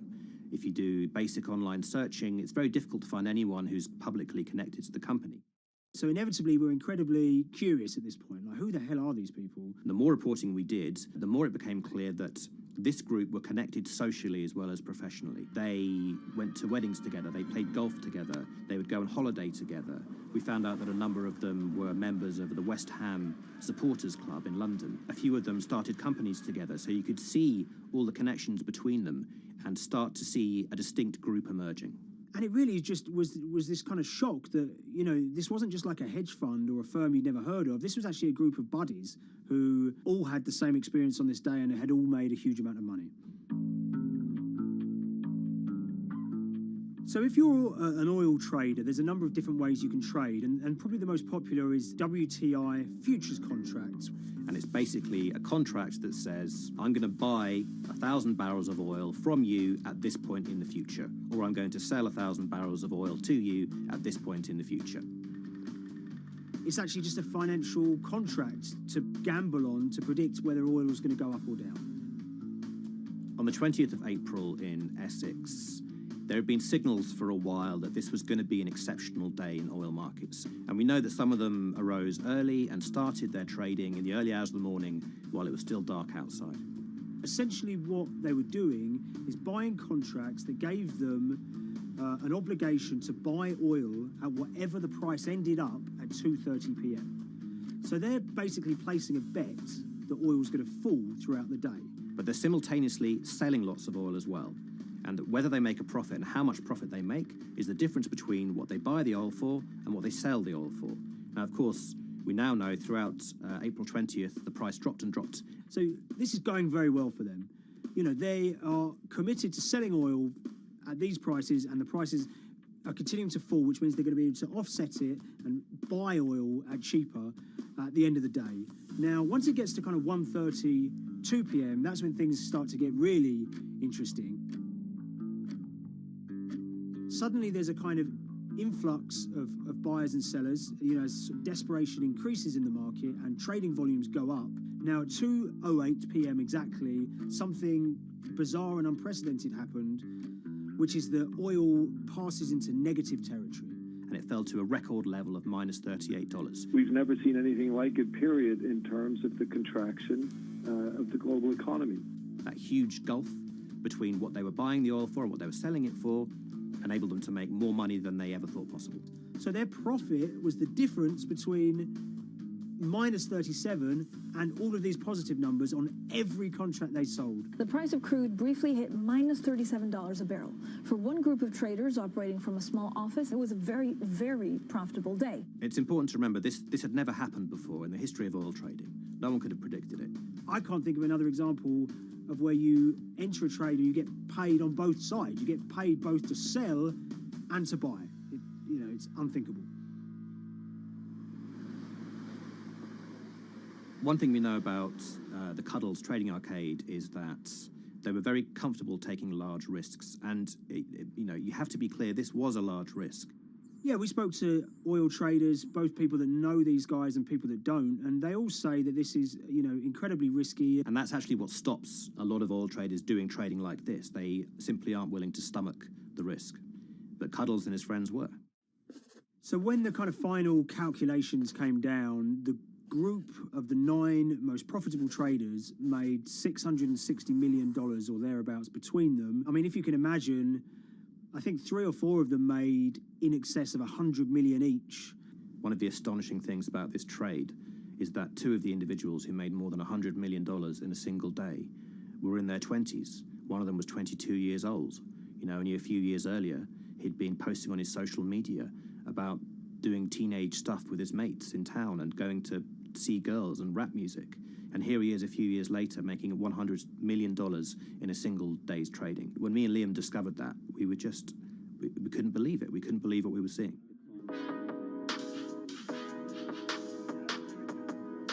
Oil trading is a zero-sum game. Anytime you're making money as an oil trader, someone else is losing it. Amongst the biggest losers were the investors in this Chinese fund, Crude Oil Treasure Fund. There were thousands of them, and they lost everything. Lots of people had put their savings into oil funds. They lost money that day. Big banks and brokers who sort of stand in the middle of trading parties, they lost money that day. And another interesting thing is that oil-producing countries like Kuwait or Canada, they sell oil as an average of the WTI closing price over the preceding month. So the fact that one of those numbers in that average was minus 37 meant, if you can imagine, countries like Saudi Arabia and Kuwait potentially lost a couple of dollars on every single barrel of oil they sold that month. Vega Capital's traders made such an extraordinary sum of money that it was inevitable there would be some scrutiny of what they did. But it wasn't just the sums of money they made. In the vital half an hour before the settlement price was set, they were by far the biggest sellers of oil futures in the market, which is an incredible thing to think about when you consider that the other participants in that oil market are going to be the world's biggest banks, oil majors, BP and Shell, and here you have a group of 9 guys in Essex who are having this significant influence over a global market for oil. I mean, I think you have to assume that if these guys had made $7 million or $10 million, they probably would be celebrating in Essex right now. But the fact that they made closer to 700 million has meant that they are facing understandable scrutiny. We wrote individually to all the Vega traders who did exceptionally well that day, and we got a letter in response from a law firm representing the group. The law firm was at pains to point out, number one, that they haven't been accused of any wrongdoing, that they all traded independently and separately, and they'd basically all made up their own minds that this was what was going to happen in oil markets based on publicly available knowledge, and decided to execute this trade. What I love about these stories is there's a real variance of opinion, and some people will look at what happened and think that must be dodgy. They all traded at the end of the day. They all made a huge amount of money while all these people lost. That's shocking. But lots of people say these guys are at acute disadvantage. They're in a market that's inhabited by, huge technology-driven funds and firms and oil giants that have got all the advantages in the world, and when you get a bunch of Essex geezers who essentially beat the market and find a way to make a huge amount of money, they should get a pat on the back, really, because that's the dream. Since this happened, a lot of the guys have stopped trading the monthly settlements that they'd done so well at in the past. Several of them have set up new companies. They've essentially gone very quiet. Any kind of social media presence they had has kind of closed down. By all accounts, they're, waiting this out. It's certainly too early to try and predict how the regulatory investigations are going to pan out. We just don't know. There's a number of potential outcomes for these guys. Potential punishments if there are any findings of manipulation against Vega or anyone affiliated with it. Might be you could be fined, you could be banned from trading, and in the most extreme cases there have even been criminal prosecutions in the past of people who have been found to have been manipulating the settlement and misconduct related to trade at settlement. There are other outcomes too. One obvious one is going to be they're able to walk away from this life-changing trade with all the money that they made, and celebrated as heroes in the trading community. That, you know, they'll go down as legends.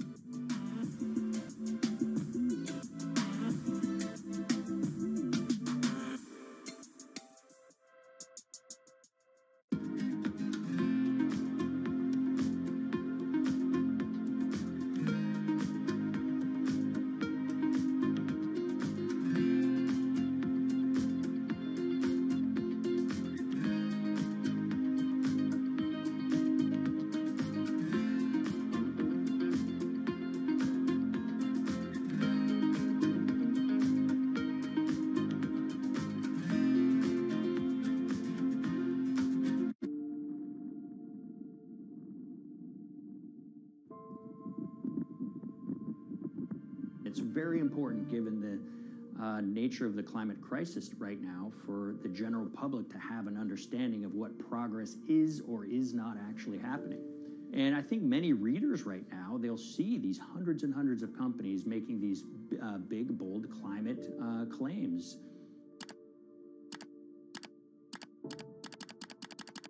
And they would be forgiven to think that, you know, we're well on our way to meeting the emission reduction trajectory we need to be on. And the reality of the matter is we're just not on that trajectory. And a key reason for this sort of disconnect is the use of offsets that aren't doing what they claim to be doing. We have a massive potential for sort of willful blindness. We can convince ourselves of things regardless of what the facts are. And so that's what tends to happen in these cases. It's not that anybody is setting out to commit climate fraud. They sort of walk themselves into a situation and they convince themselves of one thing, and that allows them to convince themselves of another thing. But at the end of the day, they're doing something that makes no sense at all.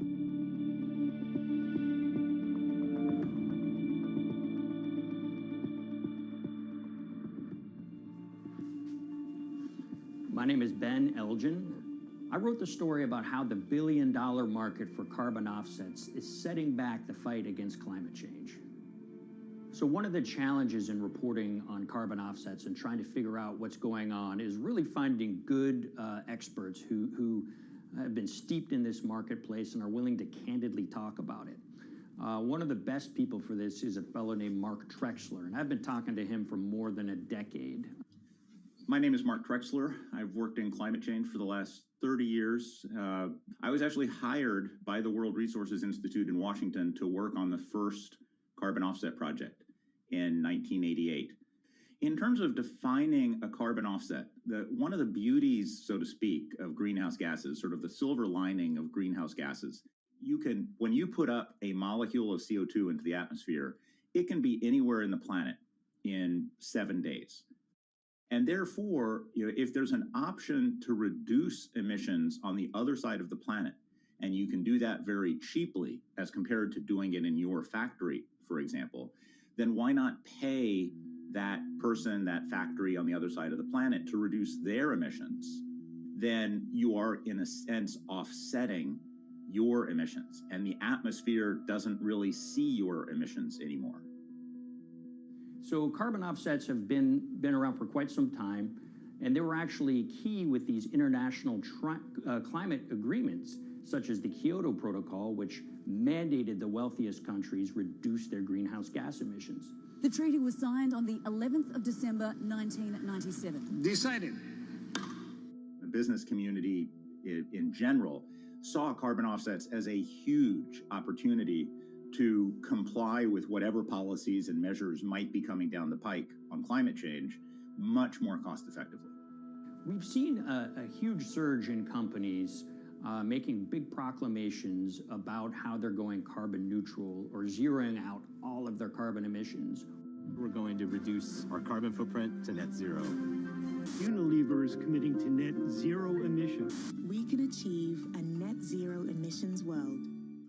We began looking at these corporate claims of dramatically reduced emissions, and we noticed so many of these companies were using carbon offsets to achieve these aims. And as we began to look at the carbon offset projects themselves, what we found is that the environmental benefits claimed by these companies are not actually what they seem to be.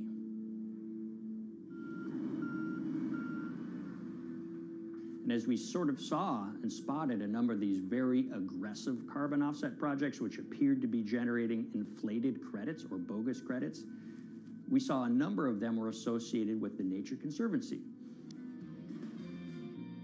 This surprised us. The Nature Conservancy is the world's biggest environmental group. They have about $1 billion a year in revenues, and they've been around for 7 decades. They've preserved about 125 million acres of land, and they've done so many good works over the years, and they've been very strong in terms of working with corporate partners.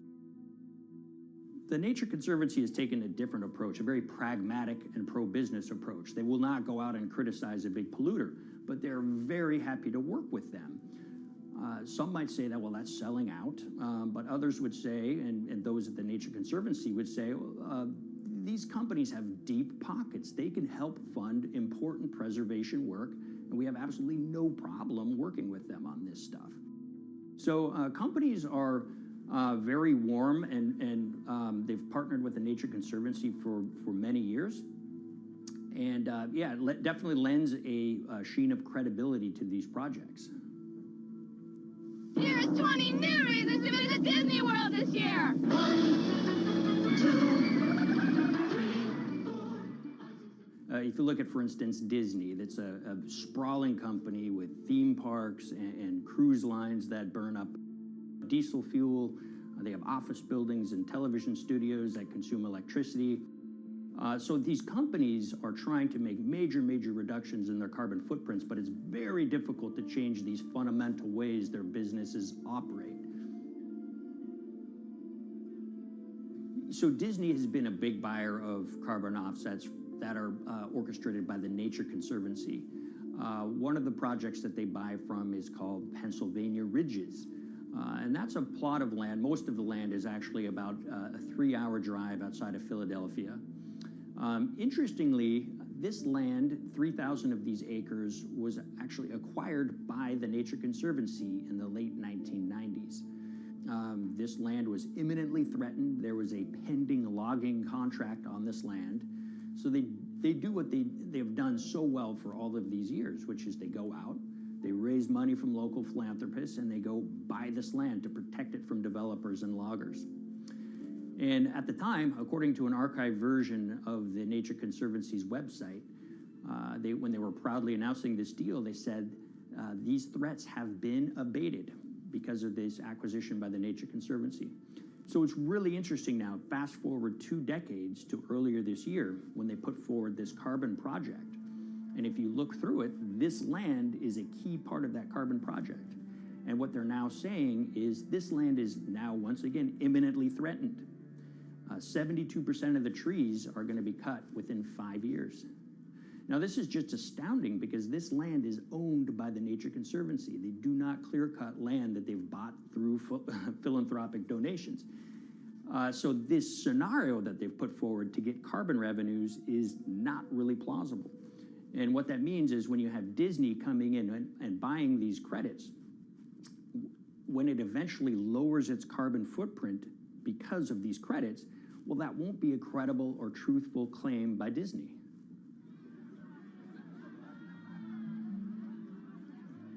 So this is an organization that truly understands the threat of the issue of climate change and is wanting to do its part to address this.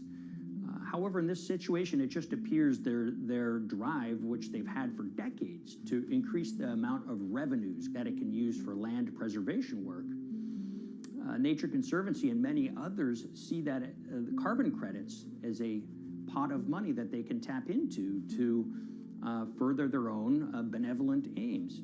But unfortunately, what this has resulted in is claims of climate progress that just aren't really happening.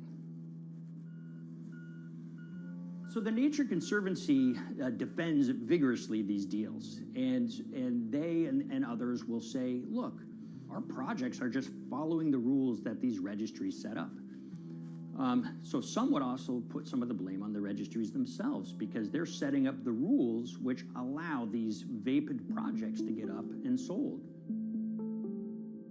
So we've reached out to all of the companies we mentioned in this story, including Disney. They didn't want to be interviewed for this story, but they all told us that, look, we have to rely on the experts out there, and those experts, they say, are these carbon registries that have been set up. Most of these Nature Conservancy deals are set up and sold on this exchange. It's called the American Carbon Registry.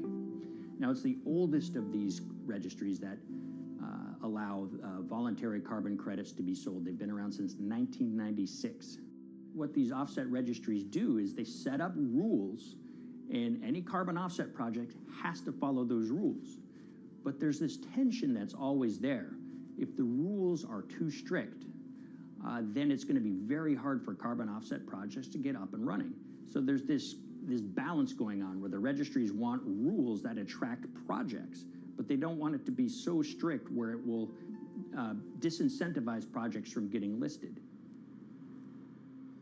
One of the challenges with designing carbon offset systems is that there are normally two people at the table. You have buyers and you have sellers. And to some extent, you have policymakers, but you know, the buyers and the sellers are really the ones with the expertise, with the incentive to really participate hard, make a lot of things happen.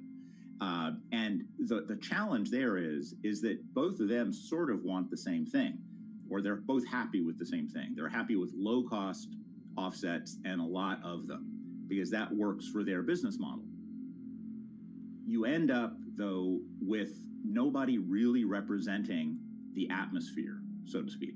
Nobody's really representing the climate in those discussions. And so the policies end up biasing the whole system, and you end up in sort of a race to the bottom, and that's what we've seen happen.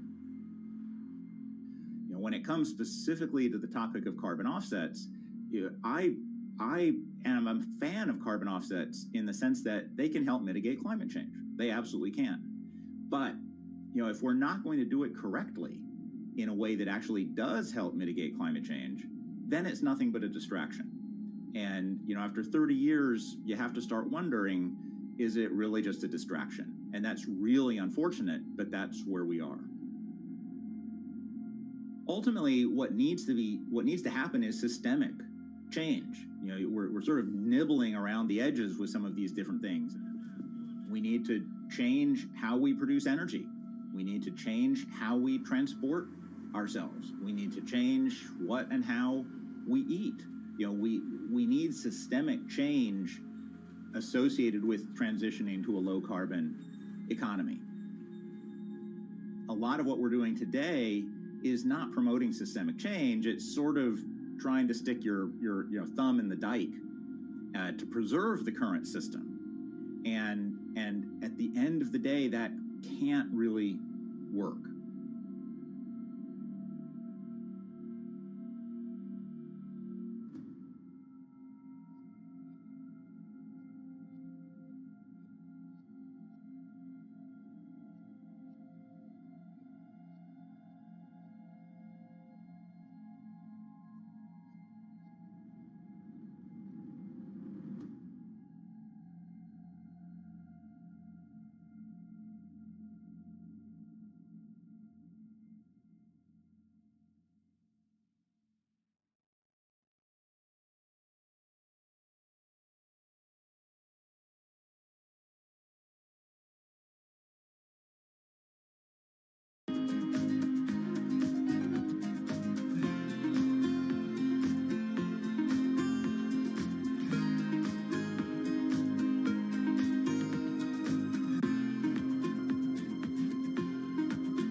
The Hyperloop. There's a good chance you've heard the name by now.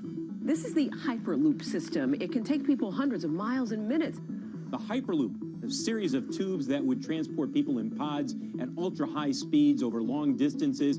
This is a remarkable new form of transportation that can whisk people from city to city in a flash. 29 minutes from New York to D.C., 30 minutes from L.A. to San Francisco. For years, we've been seeing these futuristic, utopian renderings of some cross between a spaceship and a monorail. But lately, the Hyperloop is becoming much more real. Yes. It was surreal to be even sitting inside a Hyperloop, and just even more incredible to actually be like riding down a track in something that was nothing more than a crazy idea 6 years before. Companies all around the world have been developing and testing the technology needed to propel passengers at speeds of over 1,000 kilometers per hour. But for many, speed is only the first step to unlocking the full transformational effects of a new mode of transportation.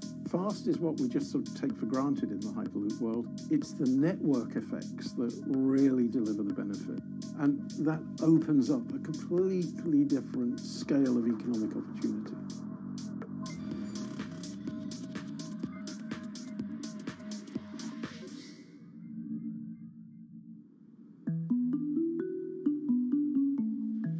We've got planes, trains, automobiles, and boats for getting around Earth. But what if there was a fifth mode? And I have a name for it, which is called the Hyperloop. The Hyperloop? Hyperloop, yeah. In 2013, while riding high on the growing success of Tesla and SpaceX, entrepreneur Elon Musk released a white paper outlining the basic framework of the technology he called Hyperloop. The basic idea goes a little something like this. A tube reduces the air pressure to a near vacuum-like environment. A Hyperloop pod is then suspended in the tube, usually by magnetic levitation. The whole pod can then be propelled forward. Because there's no traditional friction sources like air resistance or rolling friction that would push back against the pod, the Hyperloop is able to move at incredibly high speeds and do so fairly efficiently. Despite its futuristic name, however, the general concept behind Hyperloop is actually pretty old. In fact, New York City's first attempt at an underground public transit system in the 1870s was based on a similar principle. The pneumatic transit system was short-lived, however, only stretching one block and topping out at a rather leisurely 10 miles per hour. While Elon would make some 21st century improvements to this concept and bestow a very 21st century name, he wouldn't end up pursuing the technology itself, instead electing to focus his efforts on something a little bit deeper, literally digging the requisite tunnels via his boring company. It would take another billionaire industrialist who dabbles in spaceflight. No, wait, not that one. Yeah, that's the one. After Richard Branson would make a large investment in the company Hyperloop One, it would be renamed to Virgin Hyperloop. What we've always been trying to do as a company is show that this technology could work, that it could be made safe, and that ultimately it's something that's happening in the next couple of years, not the next 20 years. Josh Geigel is the co-founder and CEO of Virgin Hyperloop. In a familiar tech startup story, he's seen the project go from a garage to a large-scale testing facility outside of Las Vegas. So we started building the first kind of Hyperloop system in 2016. We've done a lot of work, about 500 tests that we've done on that over the last 5 years. And what we realized that we need to do is take that technology, show that it can be commercial, so drive the cost down, improve the efficiency, improve the performance. But the key thing is actually making it approachable and safe for individuals. In order to do that, Josh, along with Virgin's head of passenger experience, Sarah Lucian, bravely volunteered to take the inaugural ride. What her and I were realizing is we're the first two people sitting in a Hyperloop. The only type of people that have gone through this environment are in spacesuits, and there we are in just normal clothes because of the system, the safety of what we've designed. 3, 2, 1, launch. And then once we started going, you felt a bit of acceleration. We accelerated a little bit harder than we would in commercial. It'd be like a sports car. Yes. We got up to about 108 miles an hour on that test. And it's a short run. It's about 500 yards or so, and came to a stop. The test, lasting only about 20 seconds and covering only a quarter of a mile at just over 100 miles per hour, is a long way away from a true functioning Hyperloop. But as for optics, it's a crucial step for the future of funding. And the number one question we got from investors or from project proponents or just people in general was is a Hyperloop safe? And what better way to show something is safe than by actually getting people on it? But convincing investors and governments that would likely be fronting some of the construction costs for an unproven technology is no easy task. First and foremost is the question of safety. Most people don't know how an airplane works, but yet they get on an airplane. They get on an airplane because, it's faster than driving, and most importantly, they've probably gotten off of one before, they've seen someone get off of one before. And so what we set out to do was actually show that Hyperloop could be safe with two normal people, not astronauts, not adrenaline junkies or test pilots or anything like that. Two normal people getting on a Hyperloop, and then most importantly, those two people getting off. But beyond safety concerns, constructing Hyperloops will undoubtedly require a significant capital investment to the estimated tune of around $60 million per kilometer of track. So a track from San Francisco to Los Angeles, for example, is likely to come with a price tag over $10 billion. And before large governments are willing to come in and front those costs, investors who are funding Hyperloop development must accept it as a long-term mixture of technology and infrastructure investing. Investors that are used to short returns because you're developing apps or something to that effect, those aren't the investors that really get excited about Hyperloop. What you start to see is the people that are looking at platform technologies, right? So this idea that because the smartphone existed, Uber could exist, right? So who are like the Vanderbilts of this century? And that's the part where you're going to get a lot more no's than yeses. But there's people that have the ability, the fortitude to stick it out, to see the game-changing platform here. Those are the people that we're looking for. And since we've done that passenger test, there has been a lot of interest that's really, this is a lot sooner than I thought.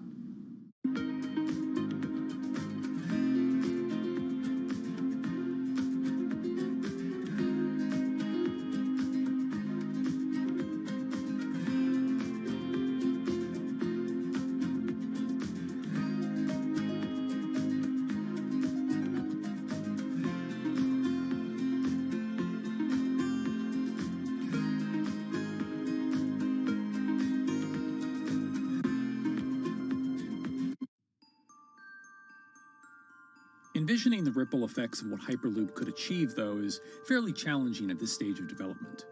It's fast, yes, but for point-to-point travel, traditional maglev trains can move pretty fast as well.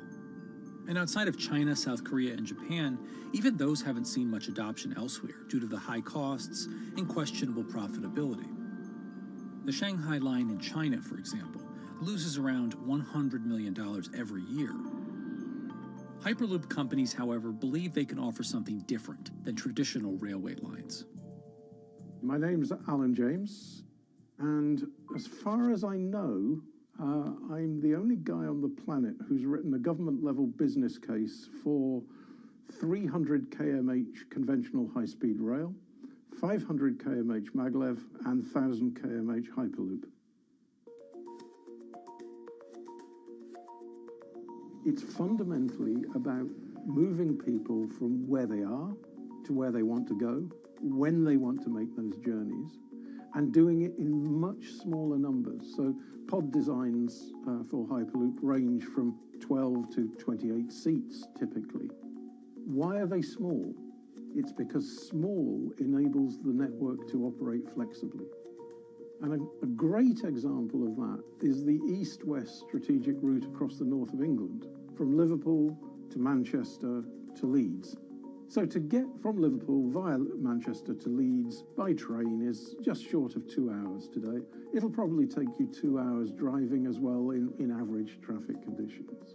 Net result is those three city regions remain three separate entities: Liverpool, Manchester, Leeds. There's very little commuting traffic between those urban areas. Hyperloop absolutely changes that from the ground up. Liverpool to Manchester is a 5 or 6 minute journey. Manchester to Leeds is also a 5 or 6 minute journey. What that effectively does is create a single super city economy. In this vision, the Hyperloop acts a little more like a highway, where pods have fixed destinations and don't need to stop along the way. Meaning you can travel on a Hyperloop network from, say, Liverpool to Leeds, while the pod behind you travels from Liverpool to Manchester. And if that metro Hyperloop network is connected to other networks from the same location, you could travel from Liverpool to Paris or Liverpool to Amsterdam, all without making a single stop. For passengers, for business, for leisure, that is utterly transformational. For high-value freight and logistics, it's equally transformational. But critically, if you do a Hyperloop network at scale, you begin to deliver massively significant carbon savings too. A multi-regional Hyperloop network could become a replacement for both short-haul passenger and cargo flights and traditional ground transportation, both of which are significant carbon producers. One Hyperloop-connected distribution hub, perhaps at an airport that is predominantly used for international air freight, replacing maybe 10, 12, 15 distributed road hubs. It takes a lot of polluting and inefficient truck haulage off the roads. That itself means roads gain extra capacity. Hyperloops will still need to use electricity to both move pods and maintain the near-vacuum environment in the tube. Proponents of the technology believe that this can be done by using renewable sources, including a combination of solar panels and battery technology that could be used along the Hyperloop itself.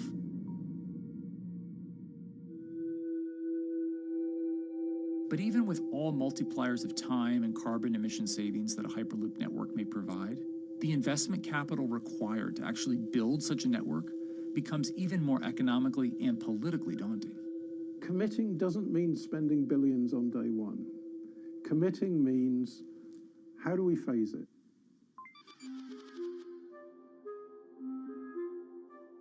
One company in the Netherlands is working to develop that technology, and perhaps more importantly, the international coalition needed to make the Hyperloop network a reality.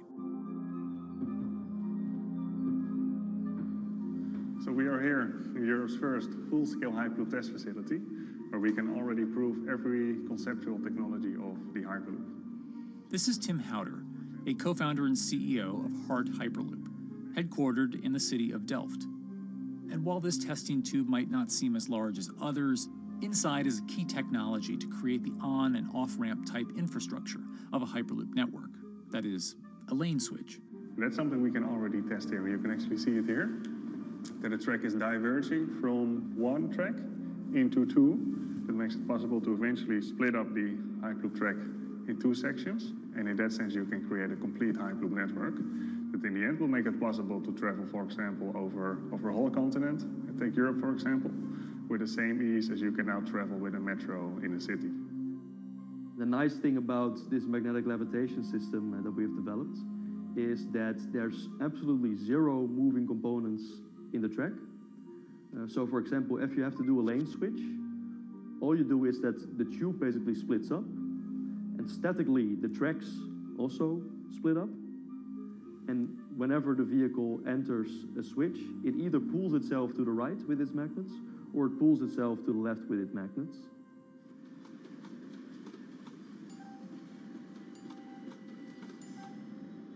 Lane switching on traditional rail requires the physical movement of the rail. Even modern magnetic levitation tracks use lane switching techniques in order to transfer trains from one track to another. And this is a very crucial element, because this is the thing that limits the capacity and, in the end, the usefulness of the rail network. Because the moment that a track is switching, that means that at that moment you are creating an unsafe environment for the trains behind it. So you need a lot of space between trains. In a Hyperloop, because you have no moving components in the track, all the vehicles can be much closer to each other. You can achieve a very high frequency and basically have your vehicles moving and merging in and out of the network very much like a highway. For now, though, Hart's physical testing has been limited by the size of their tube. Because the test track is only 30 meters long, they haven't tested this lane switch at speeds greater than 20 kilometers per hour. However, the company is working to build a new test site where it plans to increase that testing speed to 300 kilometers per hour. We're now in a phase where we have proven most of the most important technologies in the test facilities that we already have. And we have also demonstrated the viability and the feasibility of a network. If you look at all the subsystems that it consists of, most of those are proven systems, already demonstrated in lab conditions. So we don't really believe that the technology itself is going to be the biggest challenge.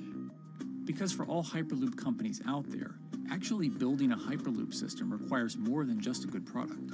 We're talking about the safety aspects, we're talking about integration into the environment, we're talking about the social aspects. Do people feel comfortable traveling in such a system? So it's about all these different aspects, and the complexity is really getting all the different stakeholders that are relevant and that do need to contribute to bring this to market, to get them all following the same roadmap.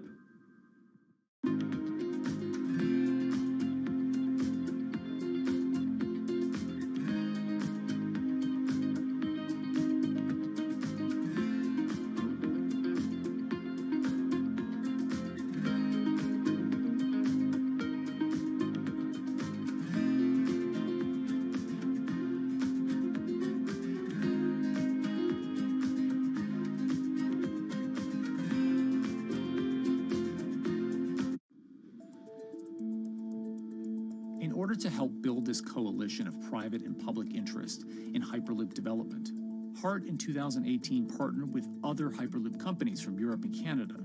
The goal was to define, establish, and standardize the framework to regulate Hyperloop systems. Right now we are working with all the Hyperloop developers together in setting up the first, let's say, structure for starting the standards drafting. One of the most important goals for HART is interoperability, which is essentially making sure the different systems can communicate with each other. Interoperability is so important because what we want to achieve is actually have this seamless travel experience. So you don't want to end up, for example, going from Madrid to Paris and then switching because you need to use a different technology to get, for example, to Amsterdam. The idea being that as companies around Europe create the first commercial Hyperloop tracks between individual cities, one day those can all be connected to a larger network. Everyone that believes that Hyperloop is a future transport system also realizes that there is a need to have this network because that's where Hyperloop thrives. Hyperloop is such a huge project. It's definitely not something that you can do on your own or as a single company. So you need to do it with a lot of other companies. You need to have the governments. And I think in that sense, the biggest challenge that we've encountered is to really get all the required parties together to take the steps in development and in commercial implementation. HART's next plan is to build the European Hyperloop Center, an open testing facility which will include a 2.6-kilometer test track. And the company hopes to test travel speeds there at up to 700 kilometers per hour. Virgin Hyperloop is also racing to construct the first commercial Hyperloop route, with projects in various states of development in India, Saudi Arabia, and the United States. Recently, the company announced plans to build a Hyperloop certification center in West Virginia, which will include a 6-mile-long test track. Proving the technology here will be crucial if Hyperloop networks can find a home among infrastructure investments that the Biden administration hopes to make. The idea that there's multiple Hyperloop companies, I think, is a redeeming aspect in the business. People really want to see something happen, so having multiple people move forward is good for that. I was struck when Josh and Sarah rode the pod. 2 or 3 of the major outlets used the phrase, "We now have a new mode of transport." And although all of that technology had existed before those 2 human beings rode it, it was the moment at which those 2 human beings traveled that short distance down the tube that in popular imagination, Hyperloop became a mode of transport. The metaphor I use with my team is that, the Wright brothers were first, but none of us fly on Wright brothers airlines anymore. If you don't continue to innovate, you're not going to be around, and so we'll continue to be at the forefront of building Hyperloop. Back in 2013, Elon had an idea. I think the difference now in 2021 is some brilliant engineers have spent real time grinding out the details. And I thoroughly expect the next 3 to 5 years to be decisive.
hydrogen can transform our energy usage.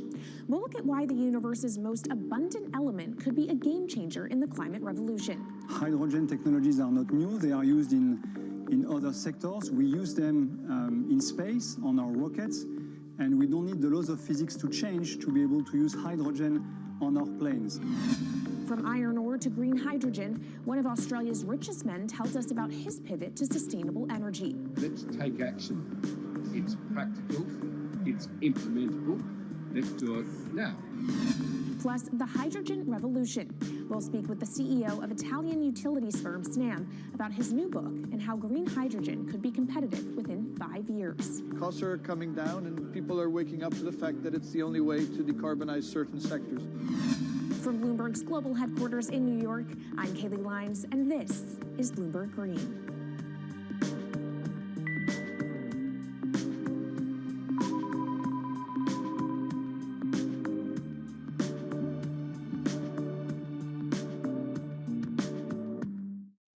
It's a new year, so here at Bloomberg Green, we're highlighting new solutions in the fight against climate change. And one of those is as old as the universe itself, hydrogen. It's the simplest element around, but could well be a game changer when it comes to turning around our dependence on fossil fuels. Today, hydrogen is used in the chemicals industry to produce petroleum products. It's also starting to be used in steel production, an industry under a lot of pressure to decarbonize. But it has far more uses as well, from powering cars to heating our homes. And Bloomberg New Energy Finance sees a seismic shift in the sector in the next 10 years as green hydrogen squeezes out dirtier alternatives. So-called gray hydrogen dominates today. But as renewable electricity gets cheaper and more accessible, so will green hydrogen. In this week's edition of Bloomberg Green, we'll explore what this push into hydrogen means for tackling climate change. We'll hear from Australian billionaire Twiggy Forrest about his pivot from iron ore to hydrogen, and we'll also speak with the CEO of Italian utility company Snam about his book, The Hydrogen Revolution. But first, what are we using hydrogen for? And why does it actually matter? Christine Lee Edwards explains. Hydrogen, the most plentiful element in the universe. On Earth, we find it mostly bonded to oxygen in the form of water, or in other gases known as hydrocarbons. Hydrogen gas, H2, burns hot and clean, making it an attractive tool in the race to net zero. But isolating hydrogen from other elements is no easy task. Today, the cheapest way to do this is via chemical processes that break up natural gas. This releases a lot of carbon dioxide. Another method is to use electricity to split water molecules in a process called electrolysis. Although there is no carbon byproduct, a lot of electricity is needed. And if this power comes from burning coal or gas, it negates the zero emissions goals of using hydrogen to begin with. Hydrogen produced in this way, powered by fossil fuels, is called gray hydrogen. If carbon capture and storage is used together with fossil fuels, then it becomes blue hydrogen. If nuclear power is used, it's called pink. And finally, green hydrogen is when it's produced via electrolysis and powered from renewable sources. This method is considered emissions-free. It's predicted that by the early 2030s, H2 made from renewables will be cheaper than that made from fossil fuels. But that hinges on the cost of electrolysis declining, which will be achieved through larger projects and an expansion of manufacturing. To be clear, vast amounts of H2 are already used today. Global production in 2018 totaled 117 million metric tons. This hydrogen is mostly used for its chemical properties, not as a source of energy, and very little of it is clean. Some sectors like steel could start using hydrogen for these chemical properties, replacing coal. Industries like cement and glass may also use hydrogen as a source of heat. Another advantage is its energy storage potential. It can be stored over long periods of time and used when more power needs to be added to the grid. It also could hold an advantage over batteries in heavy transport and shipping. The promise of hydrogen for energy has been around since at least 1874, when Jules Verne wrote about it in his book, The Mysterious Island. But the future of hydrogen will depend on policy. Countries with net zero targets, carbon pricing, and hydrogen strategies with investment mechanisms are likely to see the highest H2 demand.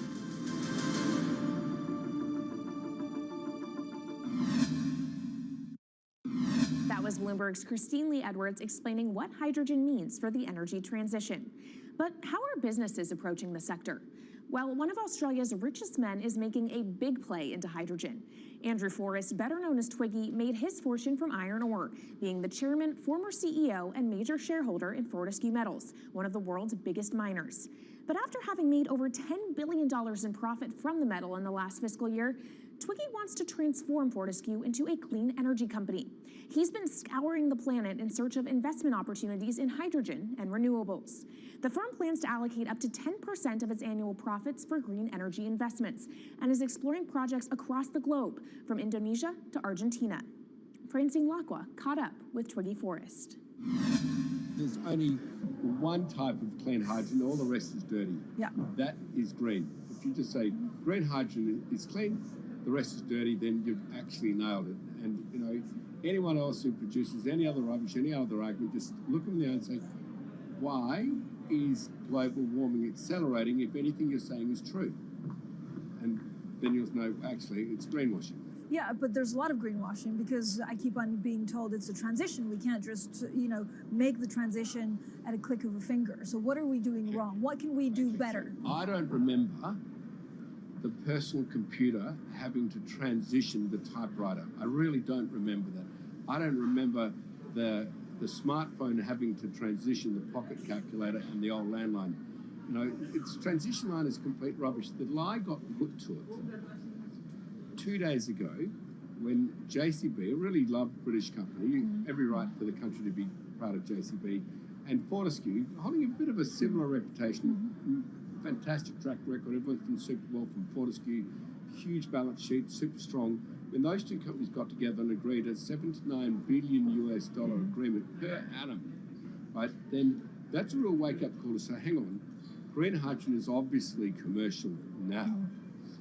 You know, every other form of fossil fuel hydrogen, you know, it can compete with it on price, it can probably lose on price, but what we know, it is cooking the planet. And only green hydrogen, zero methane, zero carbon in the supply chain. Don't worry about the molecules in the supply chain. But at the moment, we're not even phasing out coal, if you look at the G20 communique. So we have a long way to go to talk about only using green hydrogen. Yeah, so look, I have a call, which I'd like to make now, that the world should not fund any more coal-fired power stations, coal mining projects, ever. We should wind them down as quickly as possible because they are cooking the planet just like grey and blue hydrogen is cooking the planet. Yeah. You know, hydrogen, which is not made from renewable electricity, is releasing 10 to 16 times more carbon, let alone the methane, which is worse, than it is hydrogen. So we've just got to stop doing things which are self-harming under the guise of greenwashing. So why are leaders so slow? Even if you look at the appetite for ESG investments, they're growing exponentially, so are emissions. So where are we allocating capital? Okay, so take the recent G20. There's probably a reason why there wasn't strong action coming out of the G20 because people were not aware that major transactions between large companies were taking place now on green hydrogen, that actually this pollution-free all the way through the supply chain fuel was now being transacted at multi-billion-dollar scale. If they'd known that, I don't believe any sovereign leader or any energy minister or climate change minister could not take ultra seriously that green hydrogen is now here to stay. It's broken through. History has been made. It will never go back. Okay, what is the one thing that you would tell leaders today and business leaders? How do we transition faster than what we are now because we're at real risk of missing our targets? Oh, so that's really simple. You stop funding, you stop subsidizing, you stop using money into fossil fuels. It could be carbon sequestration, it could be fuel rebates, it could be anything. Hundreds of billions of dollars getting ashed while we ash the planet on fossil fuel subsidies. Because we haven't had that renewable electricity, we haven't had that green hydrogen, we've kind of been pushed down. It's all sorts of excuses. Oh, it'll never be commercial. It'll never be supplied in the quantities we need it. You know, blah, blah, blah. Now we know, let's take action. It's practical. It's implementable. Let's do it now. okay, if we do it now, is there going to be a shock to the energy system? Is there going to be a shock actually to economically? And is it worth, not talking about transition, just going from A to B? Yeah, it's a fantastic question. A to B is the solution. Let fossil fuels do what fossil fuels do. Just burn their coal, burn their oil, burn their gas. At least they're pumping up carbon and methane into the atmosphere, honestly. Well, not that honest, because they don't measure methane, which is 90 times worse than carbon. But at least the carbon is being done honestly. Encourage the green hydrogen sector to come in really fast. Okay, it's there. There's renewable power all over the world. We now know how to make electrolyzers much cheaper, like 25% of the original cost. We know how to do that now. We don't have an excuse to get into it. Does it need to be cheaper than oil and fossil fuel for it to be viable worldwide? Well, right now it is. Okay, so let's just swallow that bit of financial data. Right now it is cheaper, and it's getting more cheap. It's the only fuel Mr. Forster, which is declining in value. You don't have enough of it, right, to power the world. Yes. That's only because we haven't had policies to support it. If we had policies to support it 5-10 years ago, it would be everywhere. You'd see the global warming budget start to come down. Yeah. Now, we've got 5 or 10 years to make a huge difference. I need policy leaders all over the world to appreciate now, okay, big business is transacting with green hydrogen in multi-billion-dollar agreements. We now know it's here and it's here to stay. Let's spread it everywhere. Coming up on the program, the hydrogen revolution. We'll speak with the CEO of Italian utility firm Snam about his new book and why he thinks green hydrogen will be competitive in just 5 years. Plus, how are airlines working to become more sustainable? We'll look at how Airbus plans to step up in the climate fight. This is Bloomberg Green.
From Bloomberg's World Headquarters in New York, I'm Kaylee Lines, and this is Bloomberg Green.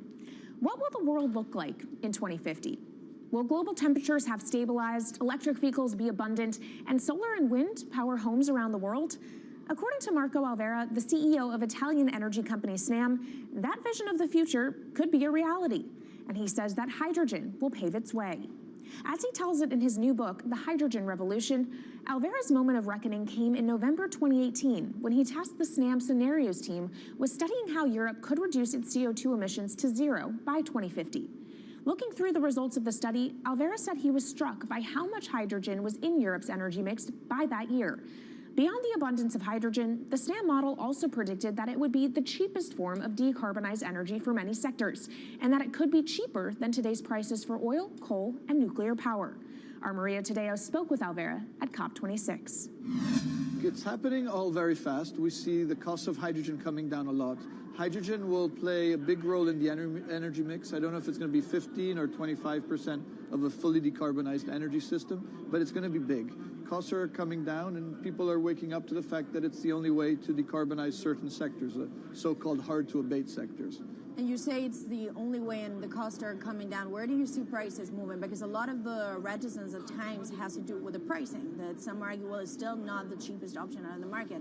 So when I was first working in hydrogen in 2004, it was costing $1,000 per megawatt hour. 2010, $600. Today, $100, and we see it going down to $50 in 5 years' time, and to going down to $25 per megawatt hour in the next 10 years or so, which is a quarter of where it is today. That's really because renewable energy, and we're talking green hydrogen here, renewable energy costs are falling, but the cost of making the electrolyzer, which is the kit that you use to convert solar or wind energy and water into hydrogen, the cost of this kit is falling a lot because it doesn't really exist on an industrial scale. So as we build up capacity, we industrialize it, we standardize it, and we squeeze costs out. That's really the cost trajectory. And for that, of course, you need demand, however, for governments and also institutions to kind of buy into this idea that it is the future and we want to invest and create infrastructure. What are they telling you? When you speak to governments, when you speak to officials, are they keen on this? They're very keen. So the Department of Energy shares our view in the States of getting to below $1 a kilo, which is $25 a megawatt hour. The European Union has a hydrogen strategy, which is very clear, and several member states have the same. Chile wants to export a lot of hydrogen.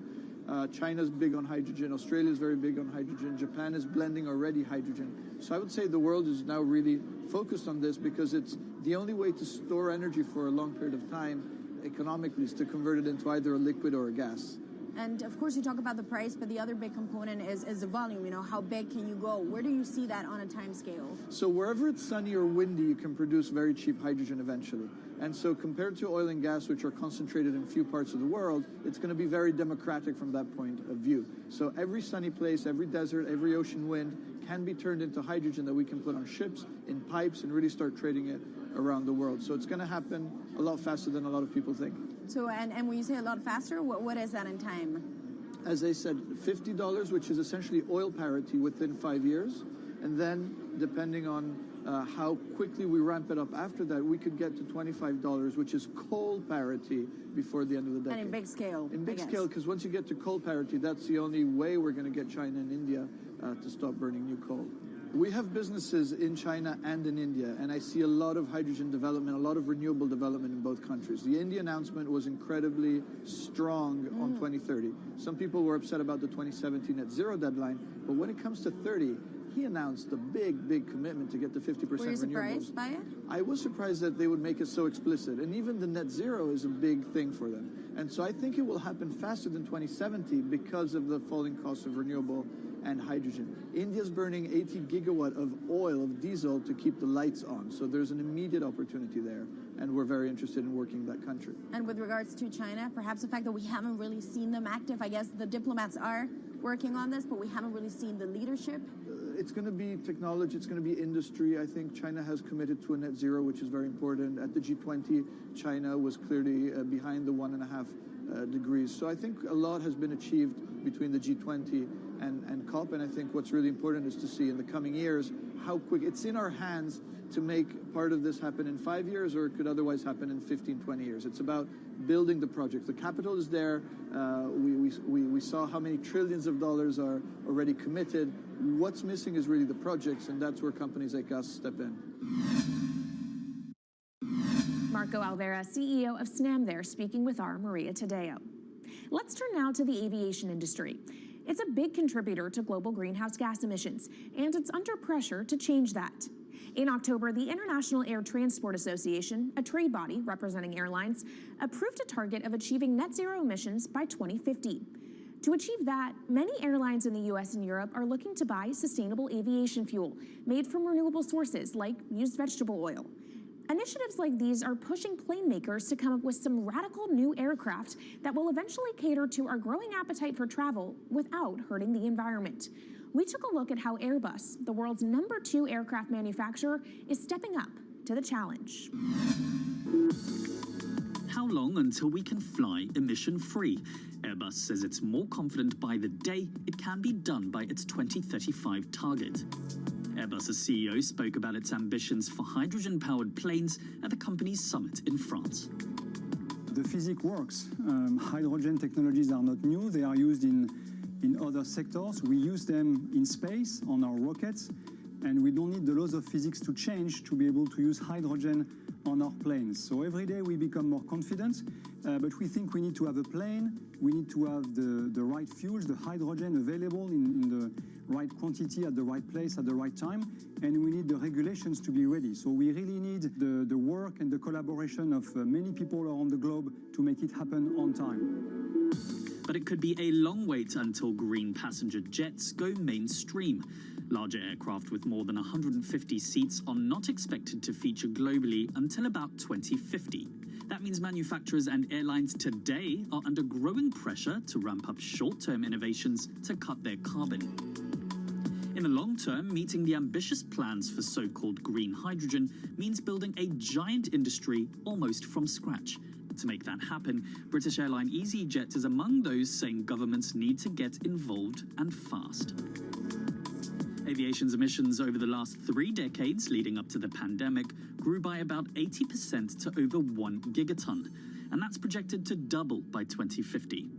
According to Bloomberg NEF, about half of the airlines with the largest global market share have set net zero targets by that same date, nearly 3 decades away. Coming up, from blue sky projects to the bottom line. We'll speak with our Bloomberg NEF expert Meredith Annex and dig into their models about how hydrogen fits into the future energy mix. This is Bloomberg Green.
From Bloomberg's world headquarters in New York, I'm Kaylee Lyons, and this is Bloomberg Green.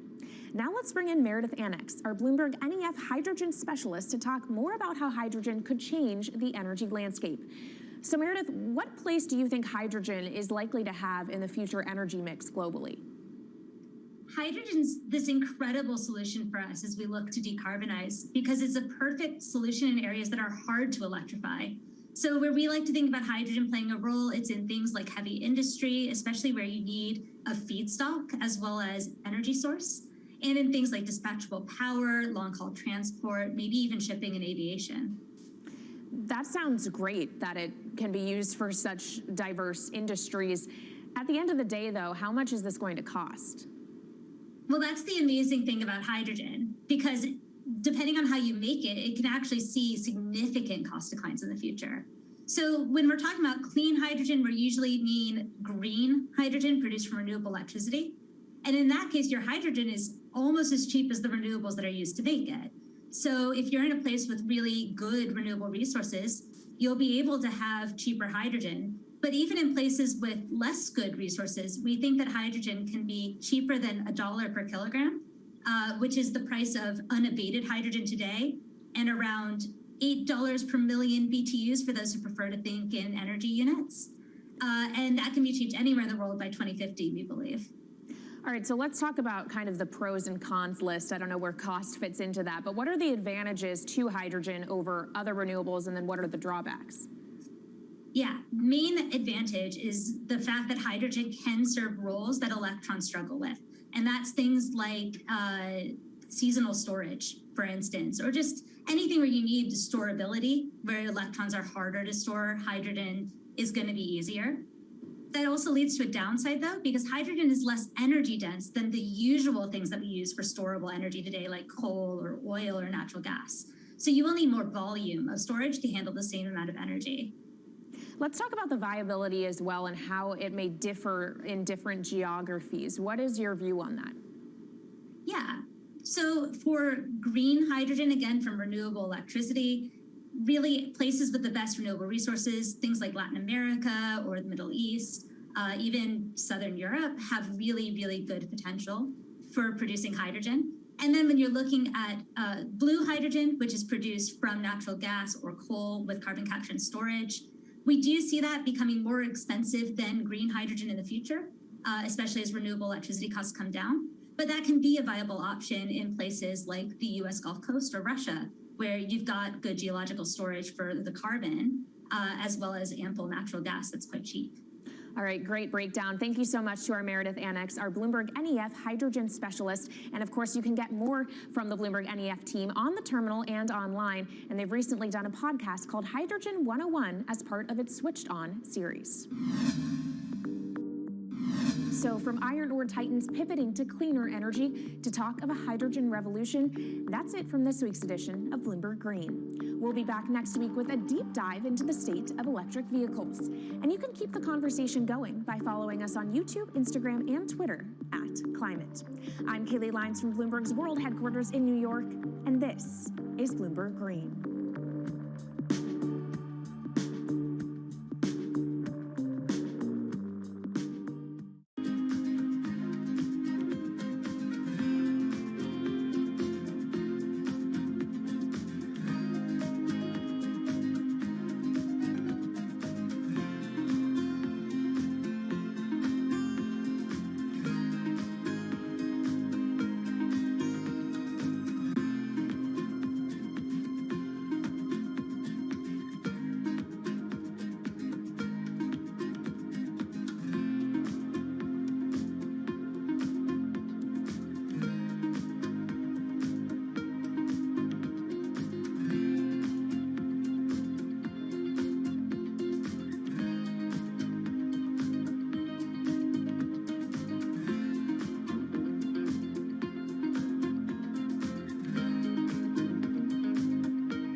This is Bloomberg Business Week.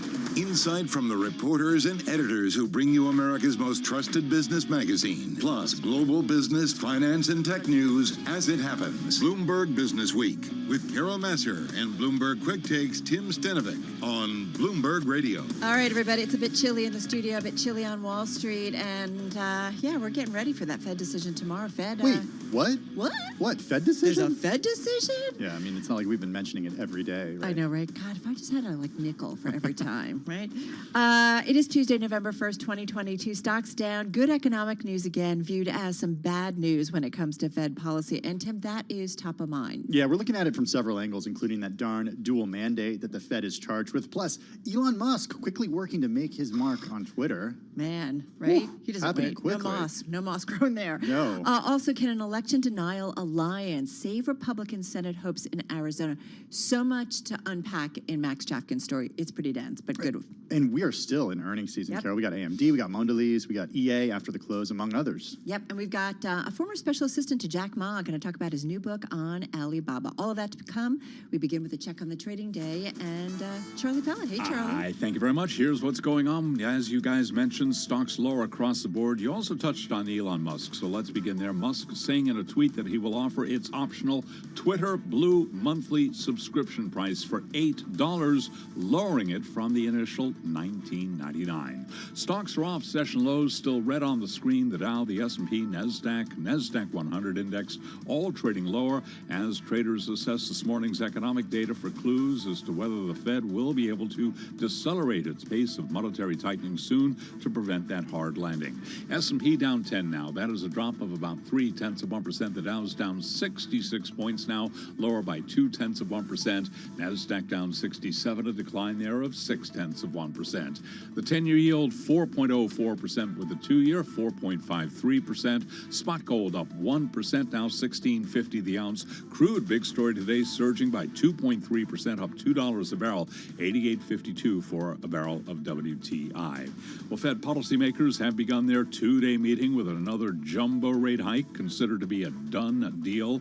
Tiffany Wilding is chief U.S. economist at PIMCO, and she was interviewed this morning on Bloomberg Television. I think at this meeting, clearly we're going to 75. I think December, it's a closer call. Certainly the Fed can't hike 75 forever. We would see pretty severe recession at some point, I think, if they did that. So they are going to have to slow. I think the question is, how do they communicate that slowing of rate hikes? Well, gains in oil not hurting airline stocks today. They are all higher across the board. Airline passenger traffic in the U.S. has been running above the comparable levels of 2019. First time that has happened since COVID-19 dramatically cut air travel.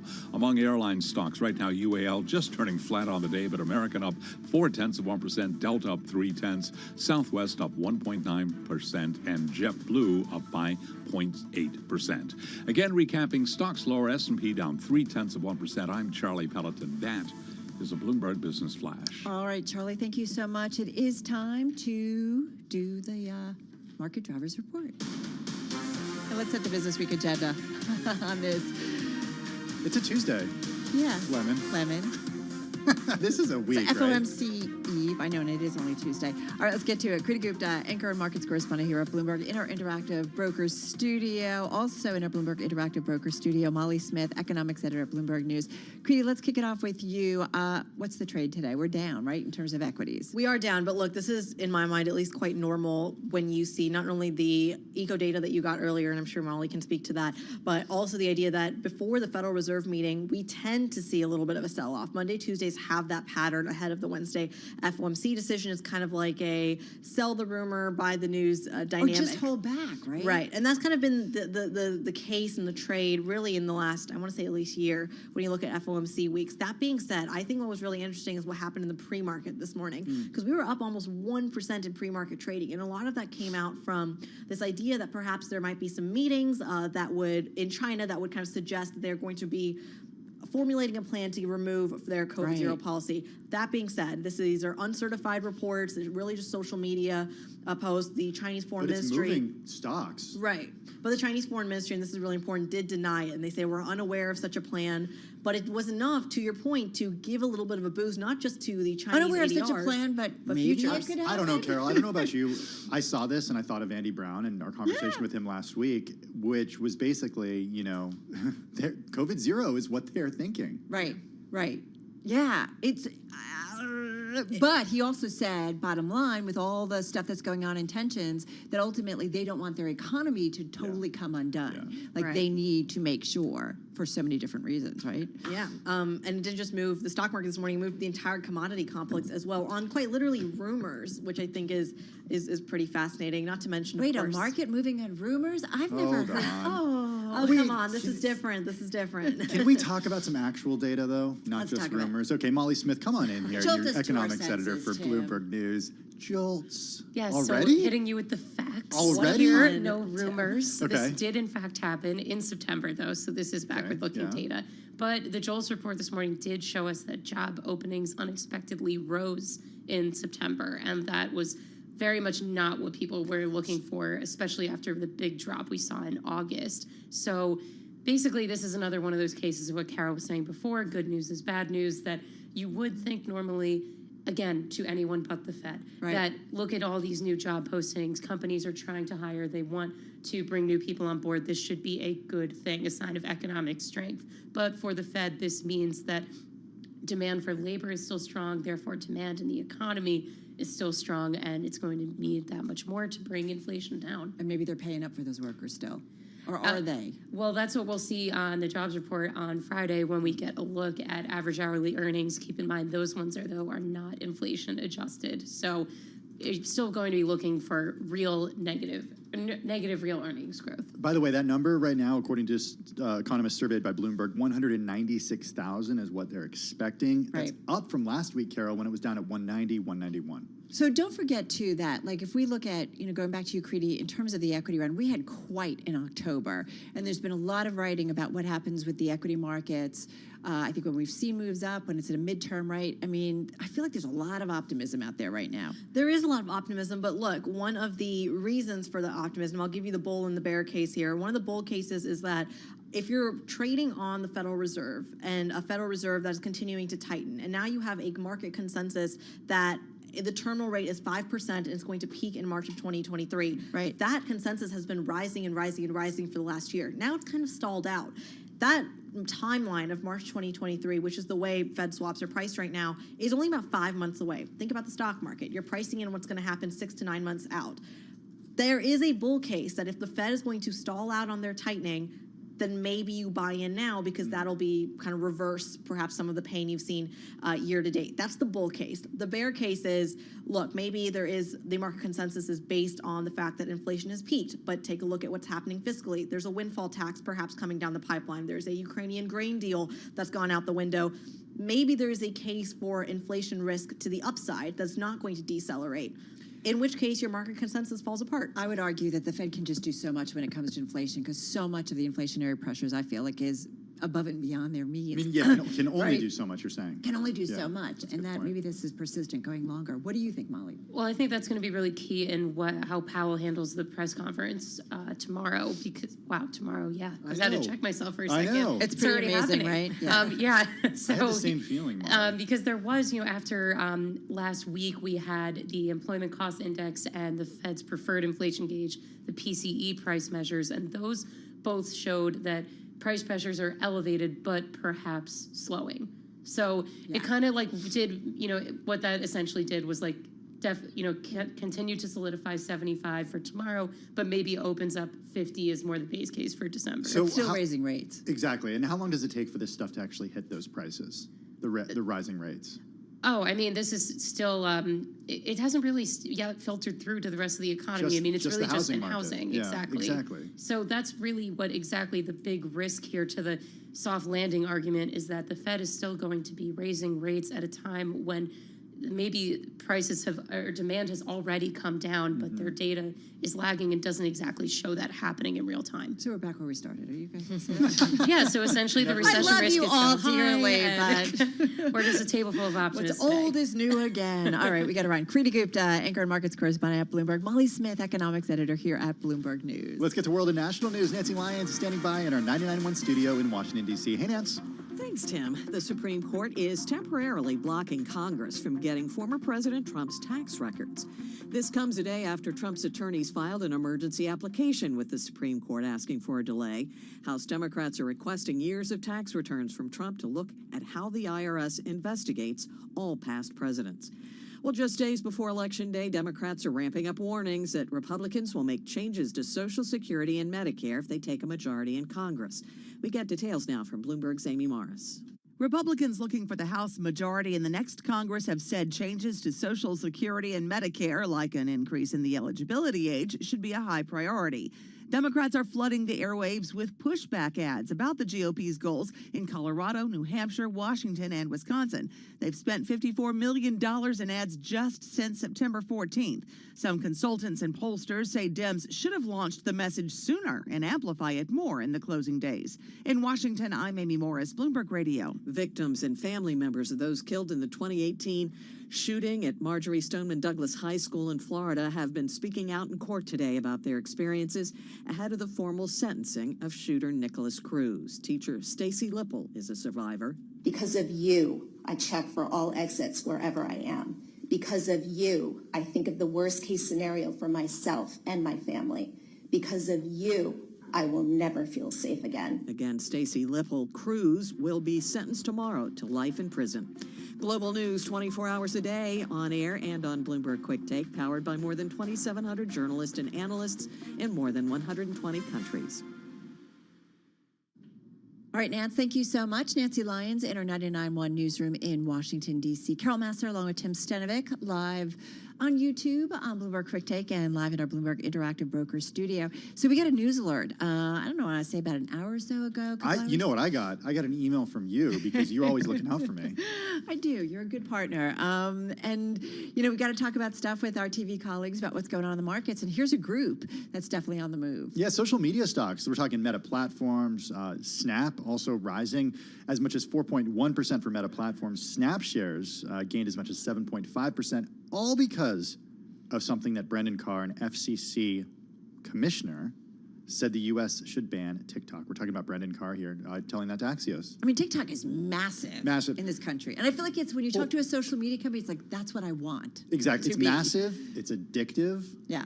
Ask me how I know. We can ask our Alibaba guest later on. We can. We all get, and there are a few concerns here, but mainly the concern that regulators and lawmakers have is the same one that President Trump had just a few years ago, which is it's owned by ByteDance, which is a Chinese company. Right. And they're concerned about what actually ByteDance has in terms of data and then what they do with that data. Yeah, and what's interesting, I'm just looking through, this is from Axios that actually put this out initially. Council on Foreign Investment in the U.S., we're talking about CFIUS, should take an action to ban TikTok. Brendan Carr, one of 5 commissioners at the FCC, telling Axios in an interview. How do you do that? What? How do you ban an app? I guess what you would do is you would tell Apple and Google, they would have to follow the law and remove it from the store. Yeah. But I don't know, it doesn't seem like the genie's out of the bottle at this point. I guess. They talk about more than 200 million downloads in the U.S. alone. Yeah. So, I mean, it's massive, Carol. It's massive. So Look, every company out there right now, from Instagram, which is owned by Meta Platforms, YouTube, Twitter, all experimenting with short-form video too. Yeah, exactly. This is all that they, the model that they're all looking for. Anyway, it's a group that's definitely on the move. They're rallying those U.S. names, Meta and Snap, both higher.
markets, headlines, and breaking news 24 hours a day at Bloomberg.com, the Bloomberg Business app, and at Bloomberg Quick Take. This is a Bloomberg Business Flash.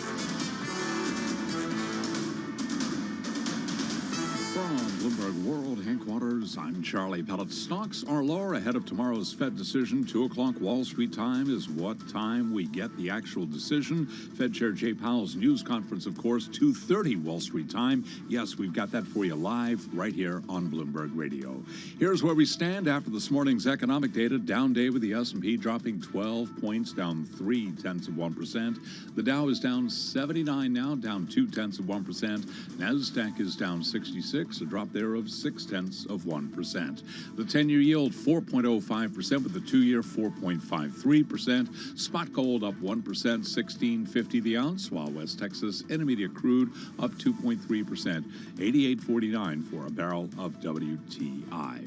Some of the other stocks that we are following, some of the other stories we're following, Meta Platforms and Snap Inc., both advancing today after Axios reported that Brendan Carr, an FCC commissioner, says the U.S. should ban TikTok. Right now, we have got shares of both Snap and also Meta Platforms. They are both advancing. Both companies up by roughly 4%. Meta up 3.9%. Snap Inc. up by 4.2%. Recapping, stocks lower.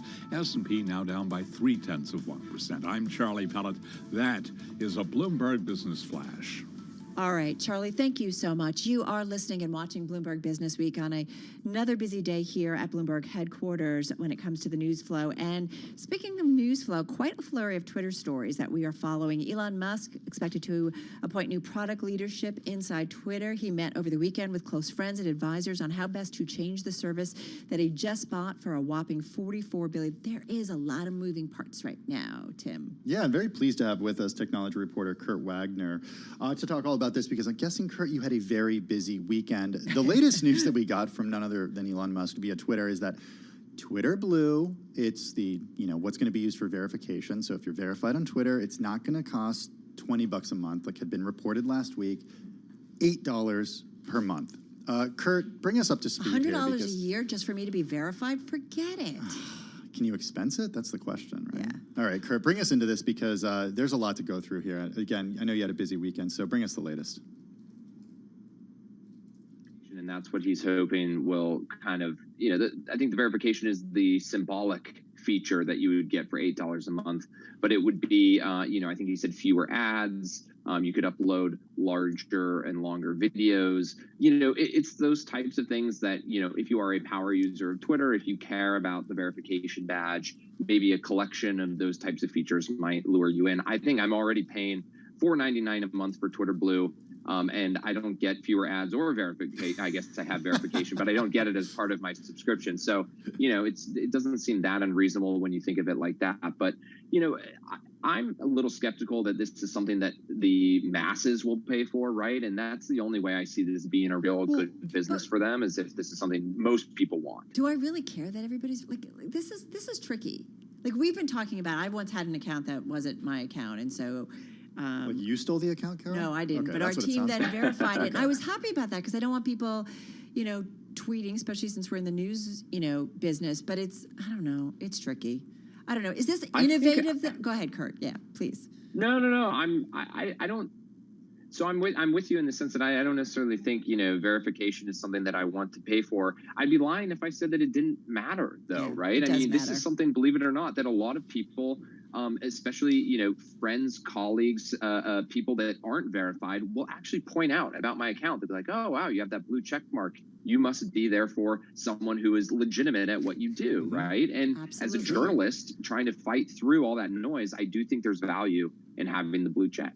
Hey, Kurt, I'm reading your story and understanding who is involved at Twitter right now. Like, I see some names here that are very familiar to people who listen to the All In podcast, for example, because it's like half the people on that podcast seem to be running Twitter at this point. We're talking David Sachs, a venture capitalist, an Elon Musk friend from his PayPal days, Jason Calacanis, who had an early investment in in Uber that went really well.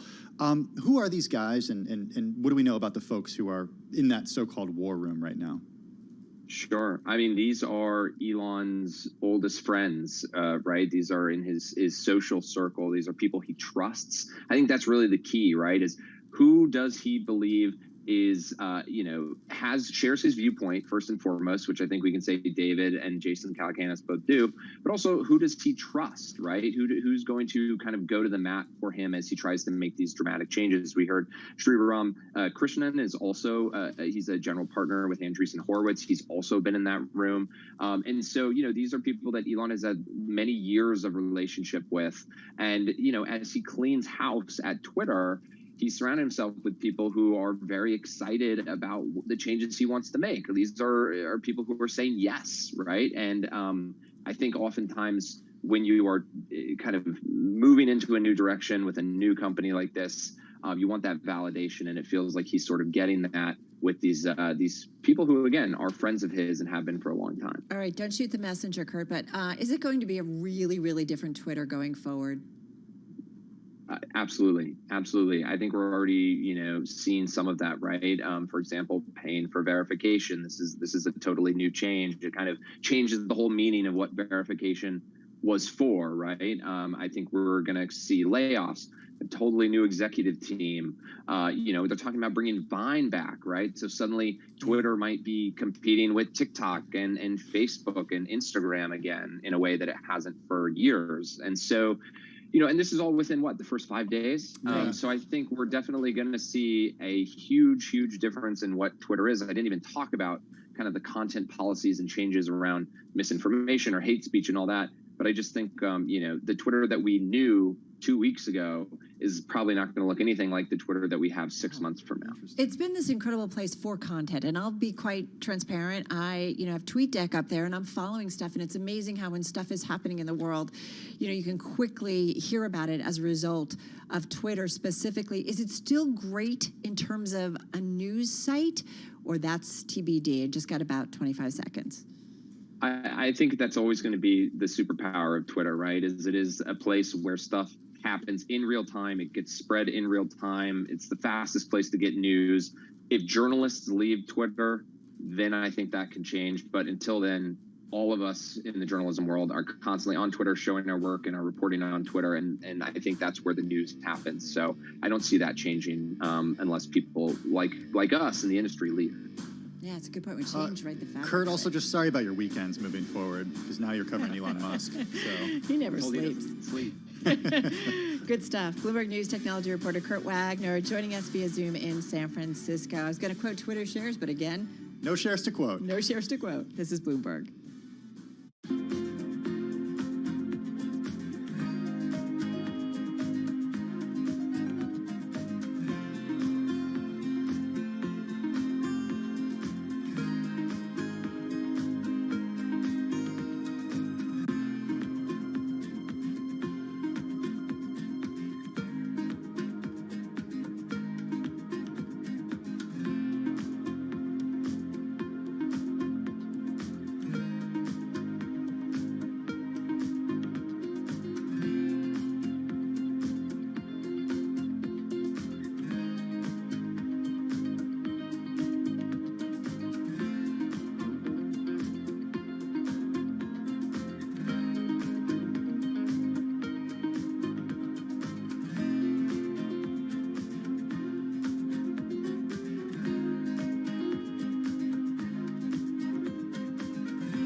Broadcasting live from the Bloomberg Interactive Broker Studio in New York. Bloomberg 1130 to Washington, D.C. Bloomberg 99.1 to Boston. Bloomberg 106.1 to San Francisco. Bloomberg 960 to the country. Sirius XM Channel 119. And around the globe, the Bloomberg Business app and BloombergRadio.com. This is Bloomberg Business Week. All right, so you know the Fed kicking off a two-day meeting, the FOMC policy-setting arm of the U.S. Central Bank, and we're going to get a Fed decision tomorrow. We'll be talking about it. We'll know what the Fed is up to. We will. We won't have heard from Jay Powell yet, but... But, you know, he's going to be doing Q&A. Yep, he will. All right, so start thinking about your questions that you have and send them over to Mike McKee and Matt Bosler, okay? We'll want to see what he does about the dual mandate, right? Yeah. When it comes to fighting inflation, but also keeping an eye on the labor market. We're going to talk about that with Matt Bosler in just a moment. Let's get over to Charlie Pellet, though, because we got less than 90 minutes to go, Charlie. Indeed, stocks lower across the board. Do want to begin with a developing story and just getting word that the Trump Organization's fraud trial here in New York has stalled with a witness testing positive for COVID. Again, repeating the headline, the Trump Organization's fraud trial has been stalled with a witness testing positive for COVID. S&P now down by 10, drop there of 0.3%. The Dow is down 61, a decline there of 0.2%. NASDAQ down 65, a drop there of 0.6%.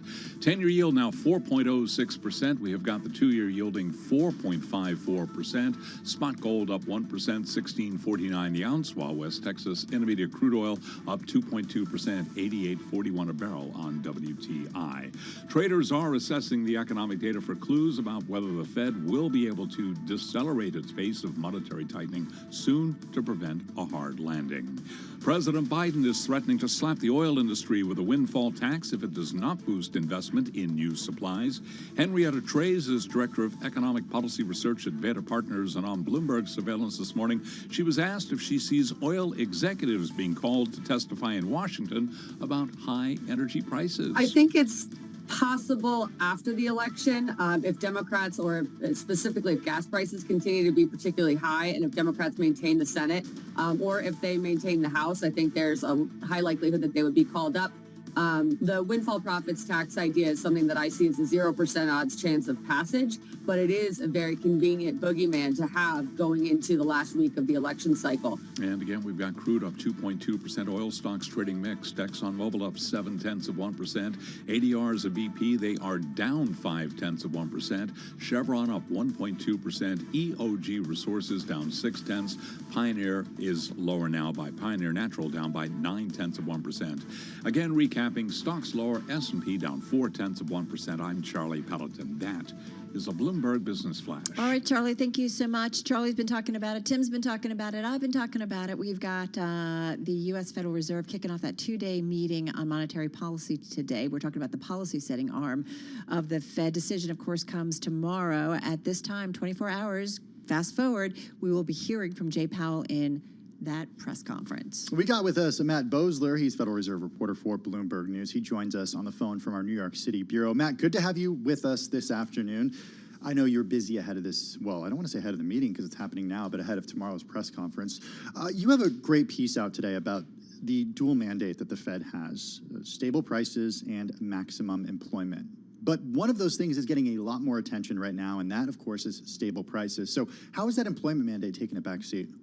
Thanks, Tim. Yeah, so I mean, obviously the Fed has made fighting inflation and bringing it down to their 2% target job number one this year. And so, you know, as of the last meeting in September, they actually came out for the first time with projections showing that they need to boost the unemployment rate, you know, almost a full percentage point through the end of next year to bring inflation down to where they want it to be. And this is really the first time since they started publishing these projections 10 years ago that they've put out such a kind of dark forecast for what their policy is going to do to the unemployment rate. And so it's a really interesting time right now where they're dealing with, you know, increasingly calls from Democratic lawmakers, including Senator Liz Warren today, for them to slow down and remember that they actually have two mandates and it's not just all about inflation. Yeah, it's rare though, right, among global central banks, Matt?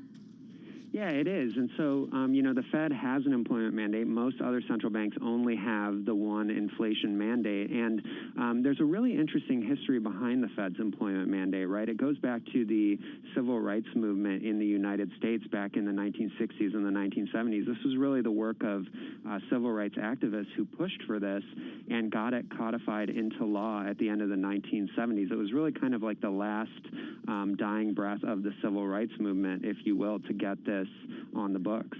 But I mean, isn't the data that we continue to get showing us that the labor market is so resilient? I mean, take that JOLTS number this morning, that it kind of can take a back seat to fighting inflation, because as you write, back in 1981, inflation was high and unemployment was high too.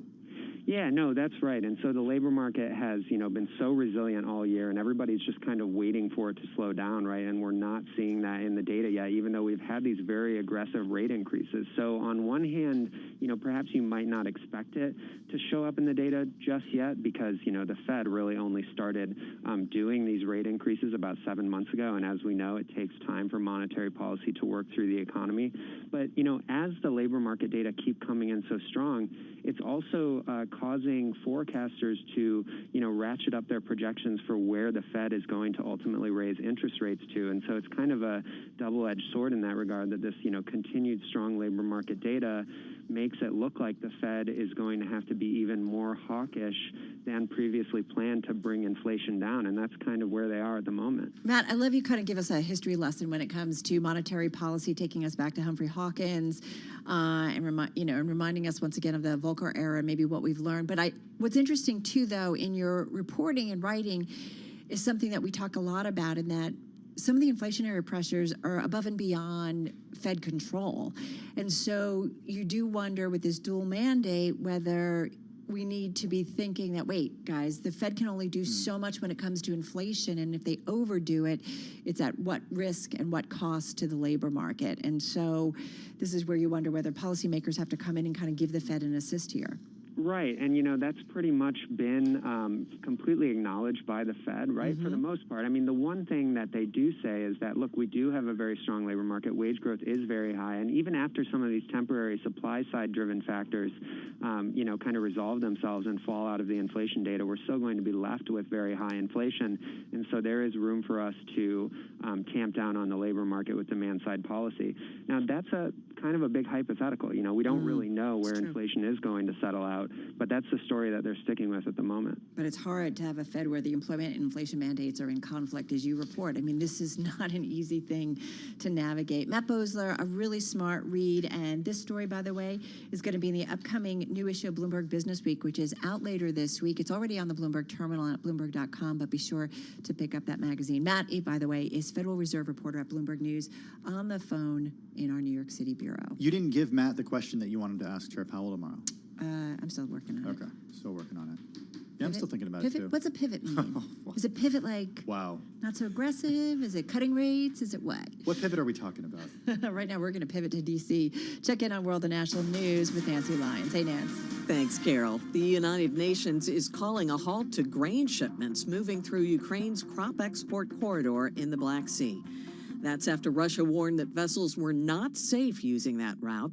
Over the weekend, Russia suspended its role in a deal to resume grain shipments, citing drone strikes against its naval vessels. North Korea is threatening to unleash a powerful action if the U.S. does not halt joint military drills with partners, including South Korea. The U.S. and South Korea this week started joint air drills known as Vigilante Storm that will run through Friday and involve about 240 aircraft. Bloomberg Washington correspondent Joe Matthew has more on the threat from Kim Jong-un. The North is threatening a nuke test, which would be the first in about 5 years. And frankly, it's amazing how much he gets away with. It might not lead to anything if he does this, but it certainly gives you a sense of just the risk level in that part of the world around the Korean Peninsula. It's not to be forgotten. We spent a lot of time talking about China and Russia, but Kim Jong-un is still causing trouble. Bloomberg's Joe Matthews says North Korea's complaints are rich, considering since September it has fired off one of its biggest barrages of missiles in years. A successful launch this morning for SpaceX's Falcon Heavy rocket on a Space Force mission. Falcon Heavy is supersonic. There we just heard the call out that the vehicle is now traveling faster than the speed of sound. What a beautiful sight. It is the fourth liftoff from Florida's Space Coast. This is a classified mission for the U.S. Space Force after a more than 3-year hiatus. Global news 24 hours a day, on air and on Bloomberg Quick Take, powered by more than 2,700 journalists and analysts in more than 120 countries. I'm Nancy Lyons. Thank you so much, Nancy Lyons in our 99.1 newsroom in Washington, D.C. Carol Massar, Tim Stanovic, live in our Bloomberg Interactive Brokers studio, streaming on YouTube and on Bloomberg Quick Take. Hey, you know, I feel like countries, governments lay out policies, and we're like, whoa, what? We overreact, and then we're like, oh, okay, now we get some more details, and we know what it means. And that's happening with a U.S. ban on Americans when it comes to China chip firms. Yeah, we're talking about a story by Debbie Wu and Jenny Leonard about Washington's restrictions when it comes to U.S. citizens assisting China's chip industry. It's going to be more narrowly enforced than feared.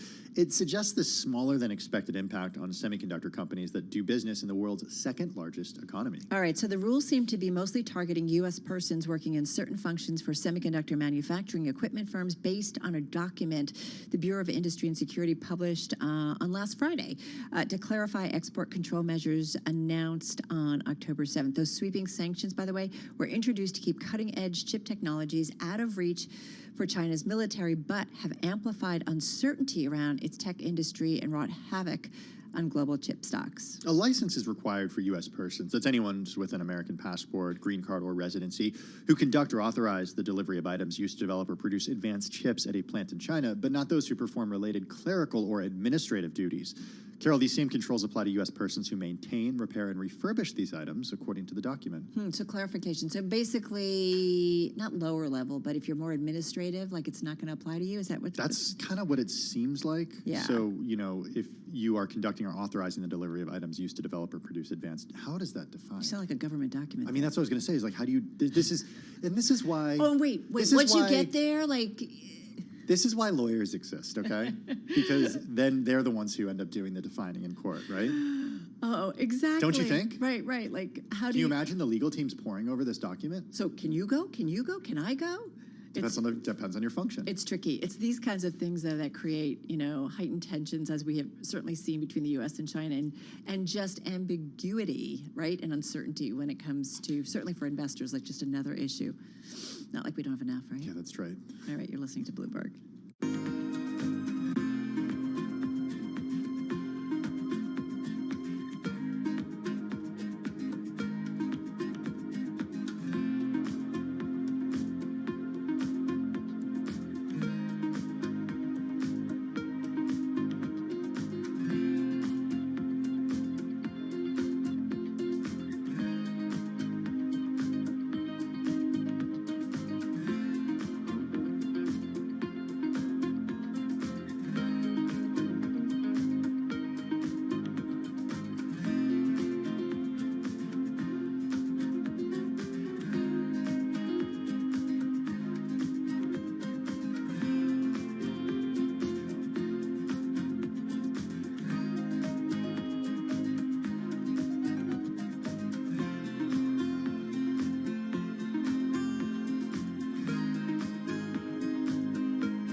events, headlines, and breaking news 24 hours a day at Bloomberg.com, the Bloomberg Business app, and at Bloomberg Quick Take. This is a Bloomberg Business Flash. From Bloomberg World Headquarters, I'm Charlie Pellet. Stocks lower across the board with the Dow, the S&P, NASDAQ 100 index all in the red, with the S&P down right now by about 17 points. That is a decline of 0.5%. We've got the Dow down 103, lower by 0.3%. NASDAQ down 87, a decline right now of 0.8%. The 10-year yield 4.05%, with the 2-year 4.54%. Spot gold up 0.9%, 16.48 the ounce, while West Texas Intermediate crude is up 2.2%, 88.40 for a barrel of WTI. Briefly, UPS going to be hiring big this coming weekend when it plans to hire 60,000 of the 100,000 workers it needs this holiday season. UPS shares down 0.7%, rival FedEx down by 1.6%. And Mountain View, California-based Intuit pausing hiring in its Credit Karma unit. The souring business sentiment is slowing the pace of lending. Intuit shares down now by 7.9%. I'm Charlie Pellet. That is a Bloomberg Business Flash. All right, got it, Charlie. Thank you so much. Well, Blake Masters is betting that more money from Peter Thiel, Donald Trump, and conservative activists, plus some rallies with Carrie Lake, can help put the GOP in control. We're talking about Arizona. With that story, our own Bloomberg Business Week columnist, Max Chafkin. He's with us right now in the Bloomberg Interactive Brokers studio. Max's story is featured in the upcoming issue of Business Week magazine, but it's available now on the Bloomberg terminal at bloomberg.com/businessweek. Okay, let's think back to the 2020 election, Max, and Arizona, a pivotal state. But it ended up going for President Biden. Yeah. So we at Business Week Josh Green wrote a really prescient story in 2020, basically predicting or speculating on the possibility that Arizona would turn purple and that the thing that would drive it purple would be the Maricopa County suburbs. And, Arizona's kind of an interesting state because it sort of was the pioneer of this kind of right-wing populism. Sheriff Joe Arpaio, in a lot of ways, was a proto-Trump. And in 2020, that stuff looked like it was in the rearview mirror. Joe Biden won the state. Arpaio has lost like the last 3 elections he's contested. So the state is trending bluer and away from the kind of sort of hardline right. But what we're seeing in 2022 with a relatively unpopular president, high inflation, and so on, that sort of right wing that has been there in Arizona is surging right now, and it is what Blake Masters and Carrie Lake and some of these other candidates that are running in the state are betting on, and if they're successful, obviously it could have serious implications both for the Senate and for 2024. What is interesting kind of understanding, like who's funding who in that state and what's going on behind the scenes? Right. So Masters is interesting because he's a political outsider, and he was basically a protege to Peter Thiel, the Silicon Valley investor. Did he help write the book? Yeah, exactly.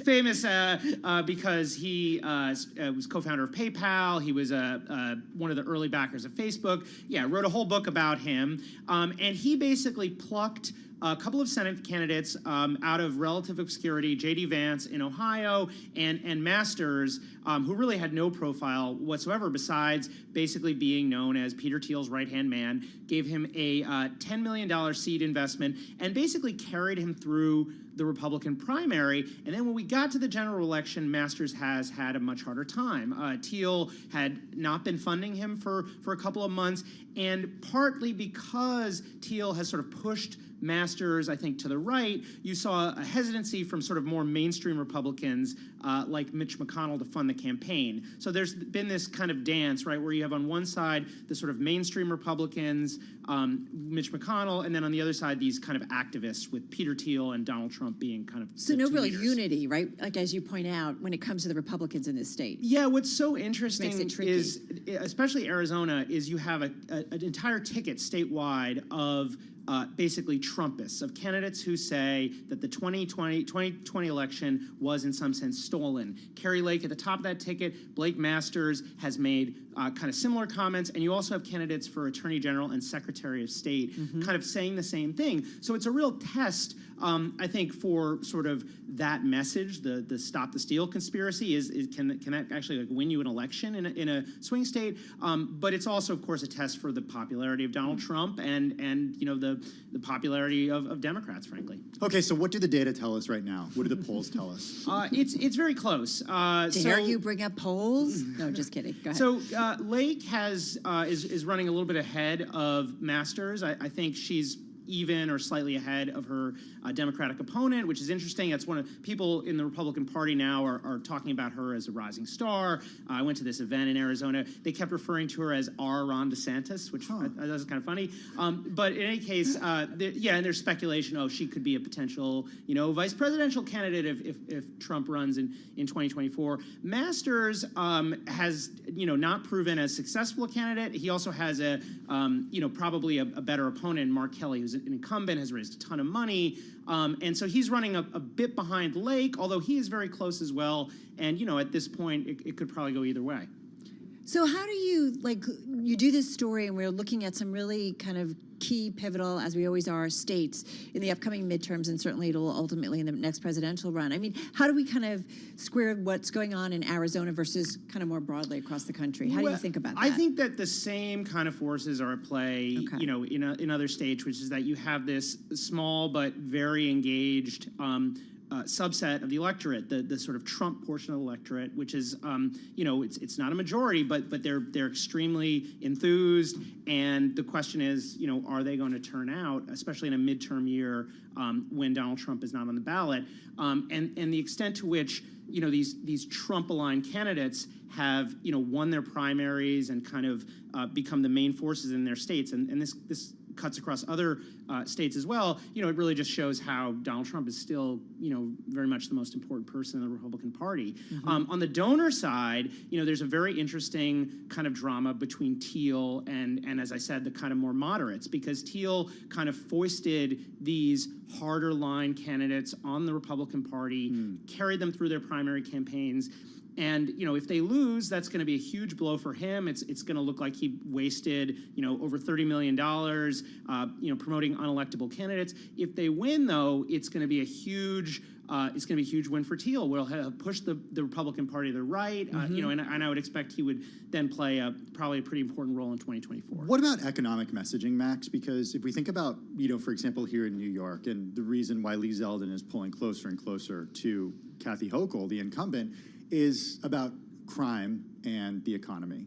Mostly crime, but I'm wondering about the economic message, because we see that resonating across the country in different states. Is that happening in Arizona? Yeah, I mean, Masters and Lake are talking about inflation just like everybody else is talking about inflation. Although I think they're less offering a plan and more sort of offering a critique, which is that the Democrats have let us down and so on, and it's very much a message about sort of culture type stuff, and as you said, crime, in immigration. In Arizona, of course, immigration is a big thing, right? So Masters is hitting his Democratic opponent primarily on inflation and immigration, saying the border is out of control and things like that. It really is similar to Trumpism and similar to the Trump messaging that we've seen in past elections. Well, and key too will be how it plays out for the Secretary of State races, right, too, because if, again, there's a contested race or election outcome, I mean, these are the guys that can decide. It just got about 20 seconds. Yeah, Arizona's interesting because the Secretary of State candidate, Mark Fincham, who is allied with Lake and Masters,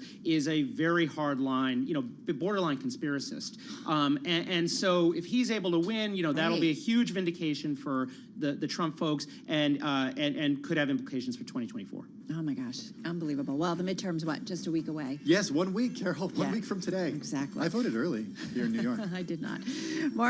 Max, thank you so much. Max Jafkin, of course, columnist at Bloomberg Business Week. Check out his story in the upcoming new issue of Business Week, out on newsstands later this week, already on the Bloomberg and at Bloomberg.com. It's a great story. Check it out online and, of course, on the terminal as well. And then later this week, as Carol mentioned, in the magazine. You're listening to Bloomberg Business Week, and this is Bloomberg Radio.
Bloomberg's comprehensive cross-platform coverage ahead of the U.S. market close starts right now. This is Countdown to the Close. Just 60 minutes left in your trading session. Caroline Hyde, Romain Bostic, Taylor Riggs. Joined now by our colleagues Carol Massa, Tim Stenovic. The gang is back together. We have TV, radio, YouTube, and Quick Take delving into a market that had a big reversal on the back of the good news being bad news, Carol. Right, here we go again, right? I will say, though, another market. You want to guess where I'm going, guys?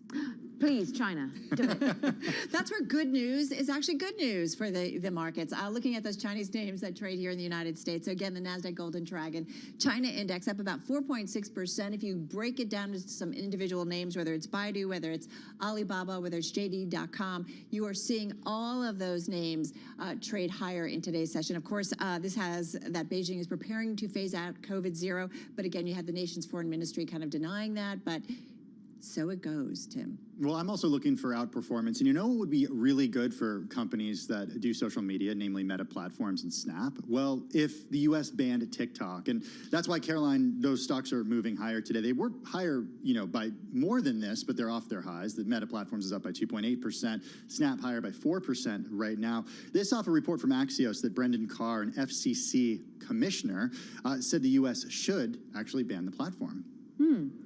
That seems to be circular and going around too. We're sort of dining out on news and rumor today, it would feel like, whether it's China, whether it's TikTok. They're both related, of course. S&P 500 is down 0.2% on the back of, well, the mood music changing around that economic data that came out earlier this morning, down 8 points. We're seeing the Dow off by 37 points, but remember the phenomenal run that we've seen during the month of October. We're just dialing it back by 0.1%. The NASDAQ is off by 0.6%, despite social media trying to trade higher. The Russell 2000, the beacon of green, we're up almost 10 points on the day, Taylor. A similar story when you go underneath the hood, Caroline, and take a look at where we're on the surface. Energies, the big outperformer, you're up 1.4%.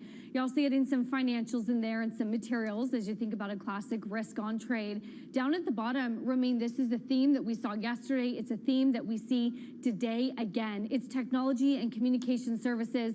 And then actually today, some discretionary as well that are the key laggards. Yeah, despite the big rally that we had last week, Apple in this mix that you're talking about here, down for a second straight day here, down about 1.6%, kind of matching some of the losses that we saw yesterday. And back to Carol's point a little bit earlier here about those rumors about China's COVID-0 policy, that's still underpinning not only the stocks over there based in China, but a lot of stocks here in the U.S., particularly in the materials space. Freeport McMoran up about 4%, Alcoa, and a lot of the other commodities companies here in the U.S. also rallying hard on some optimism there that you might start to see a little bit of a right-sizing in the Chinese economy. I want to bring your attention real quickly to two other stocks. First of all, Intuit shares down about 7.5%. One of the brightest spots for this business had been Credit Karma. That was the company that it acquired back in early 2020.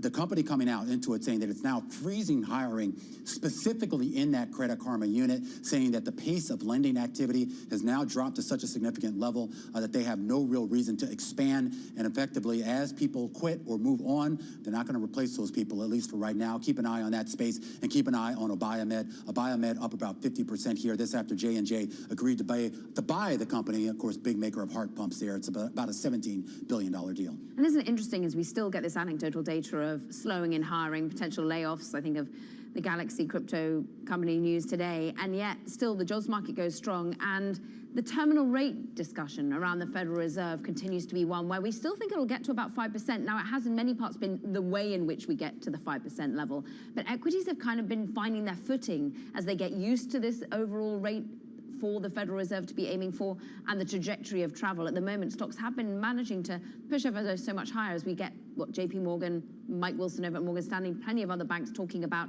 well, a slowdown from the Fed. Yeah, it is pretty amazing, like how many people on Wall Street are talking about a pivot, and that we'll get it from Jay Powell and company tomorrow. And that is the big question. What do we get if indeed we get a pivot? Do they start to slow down how big the rate increases are? Do they talk about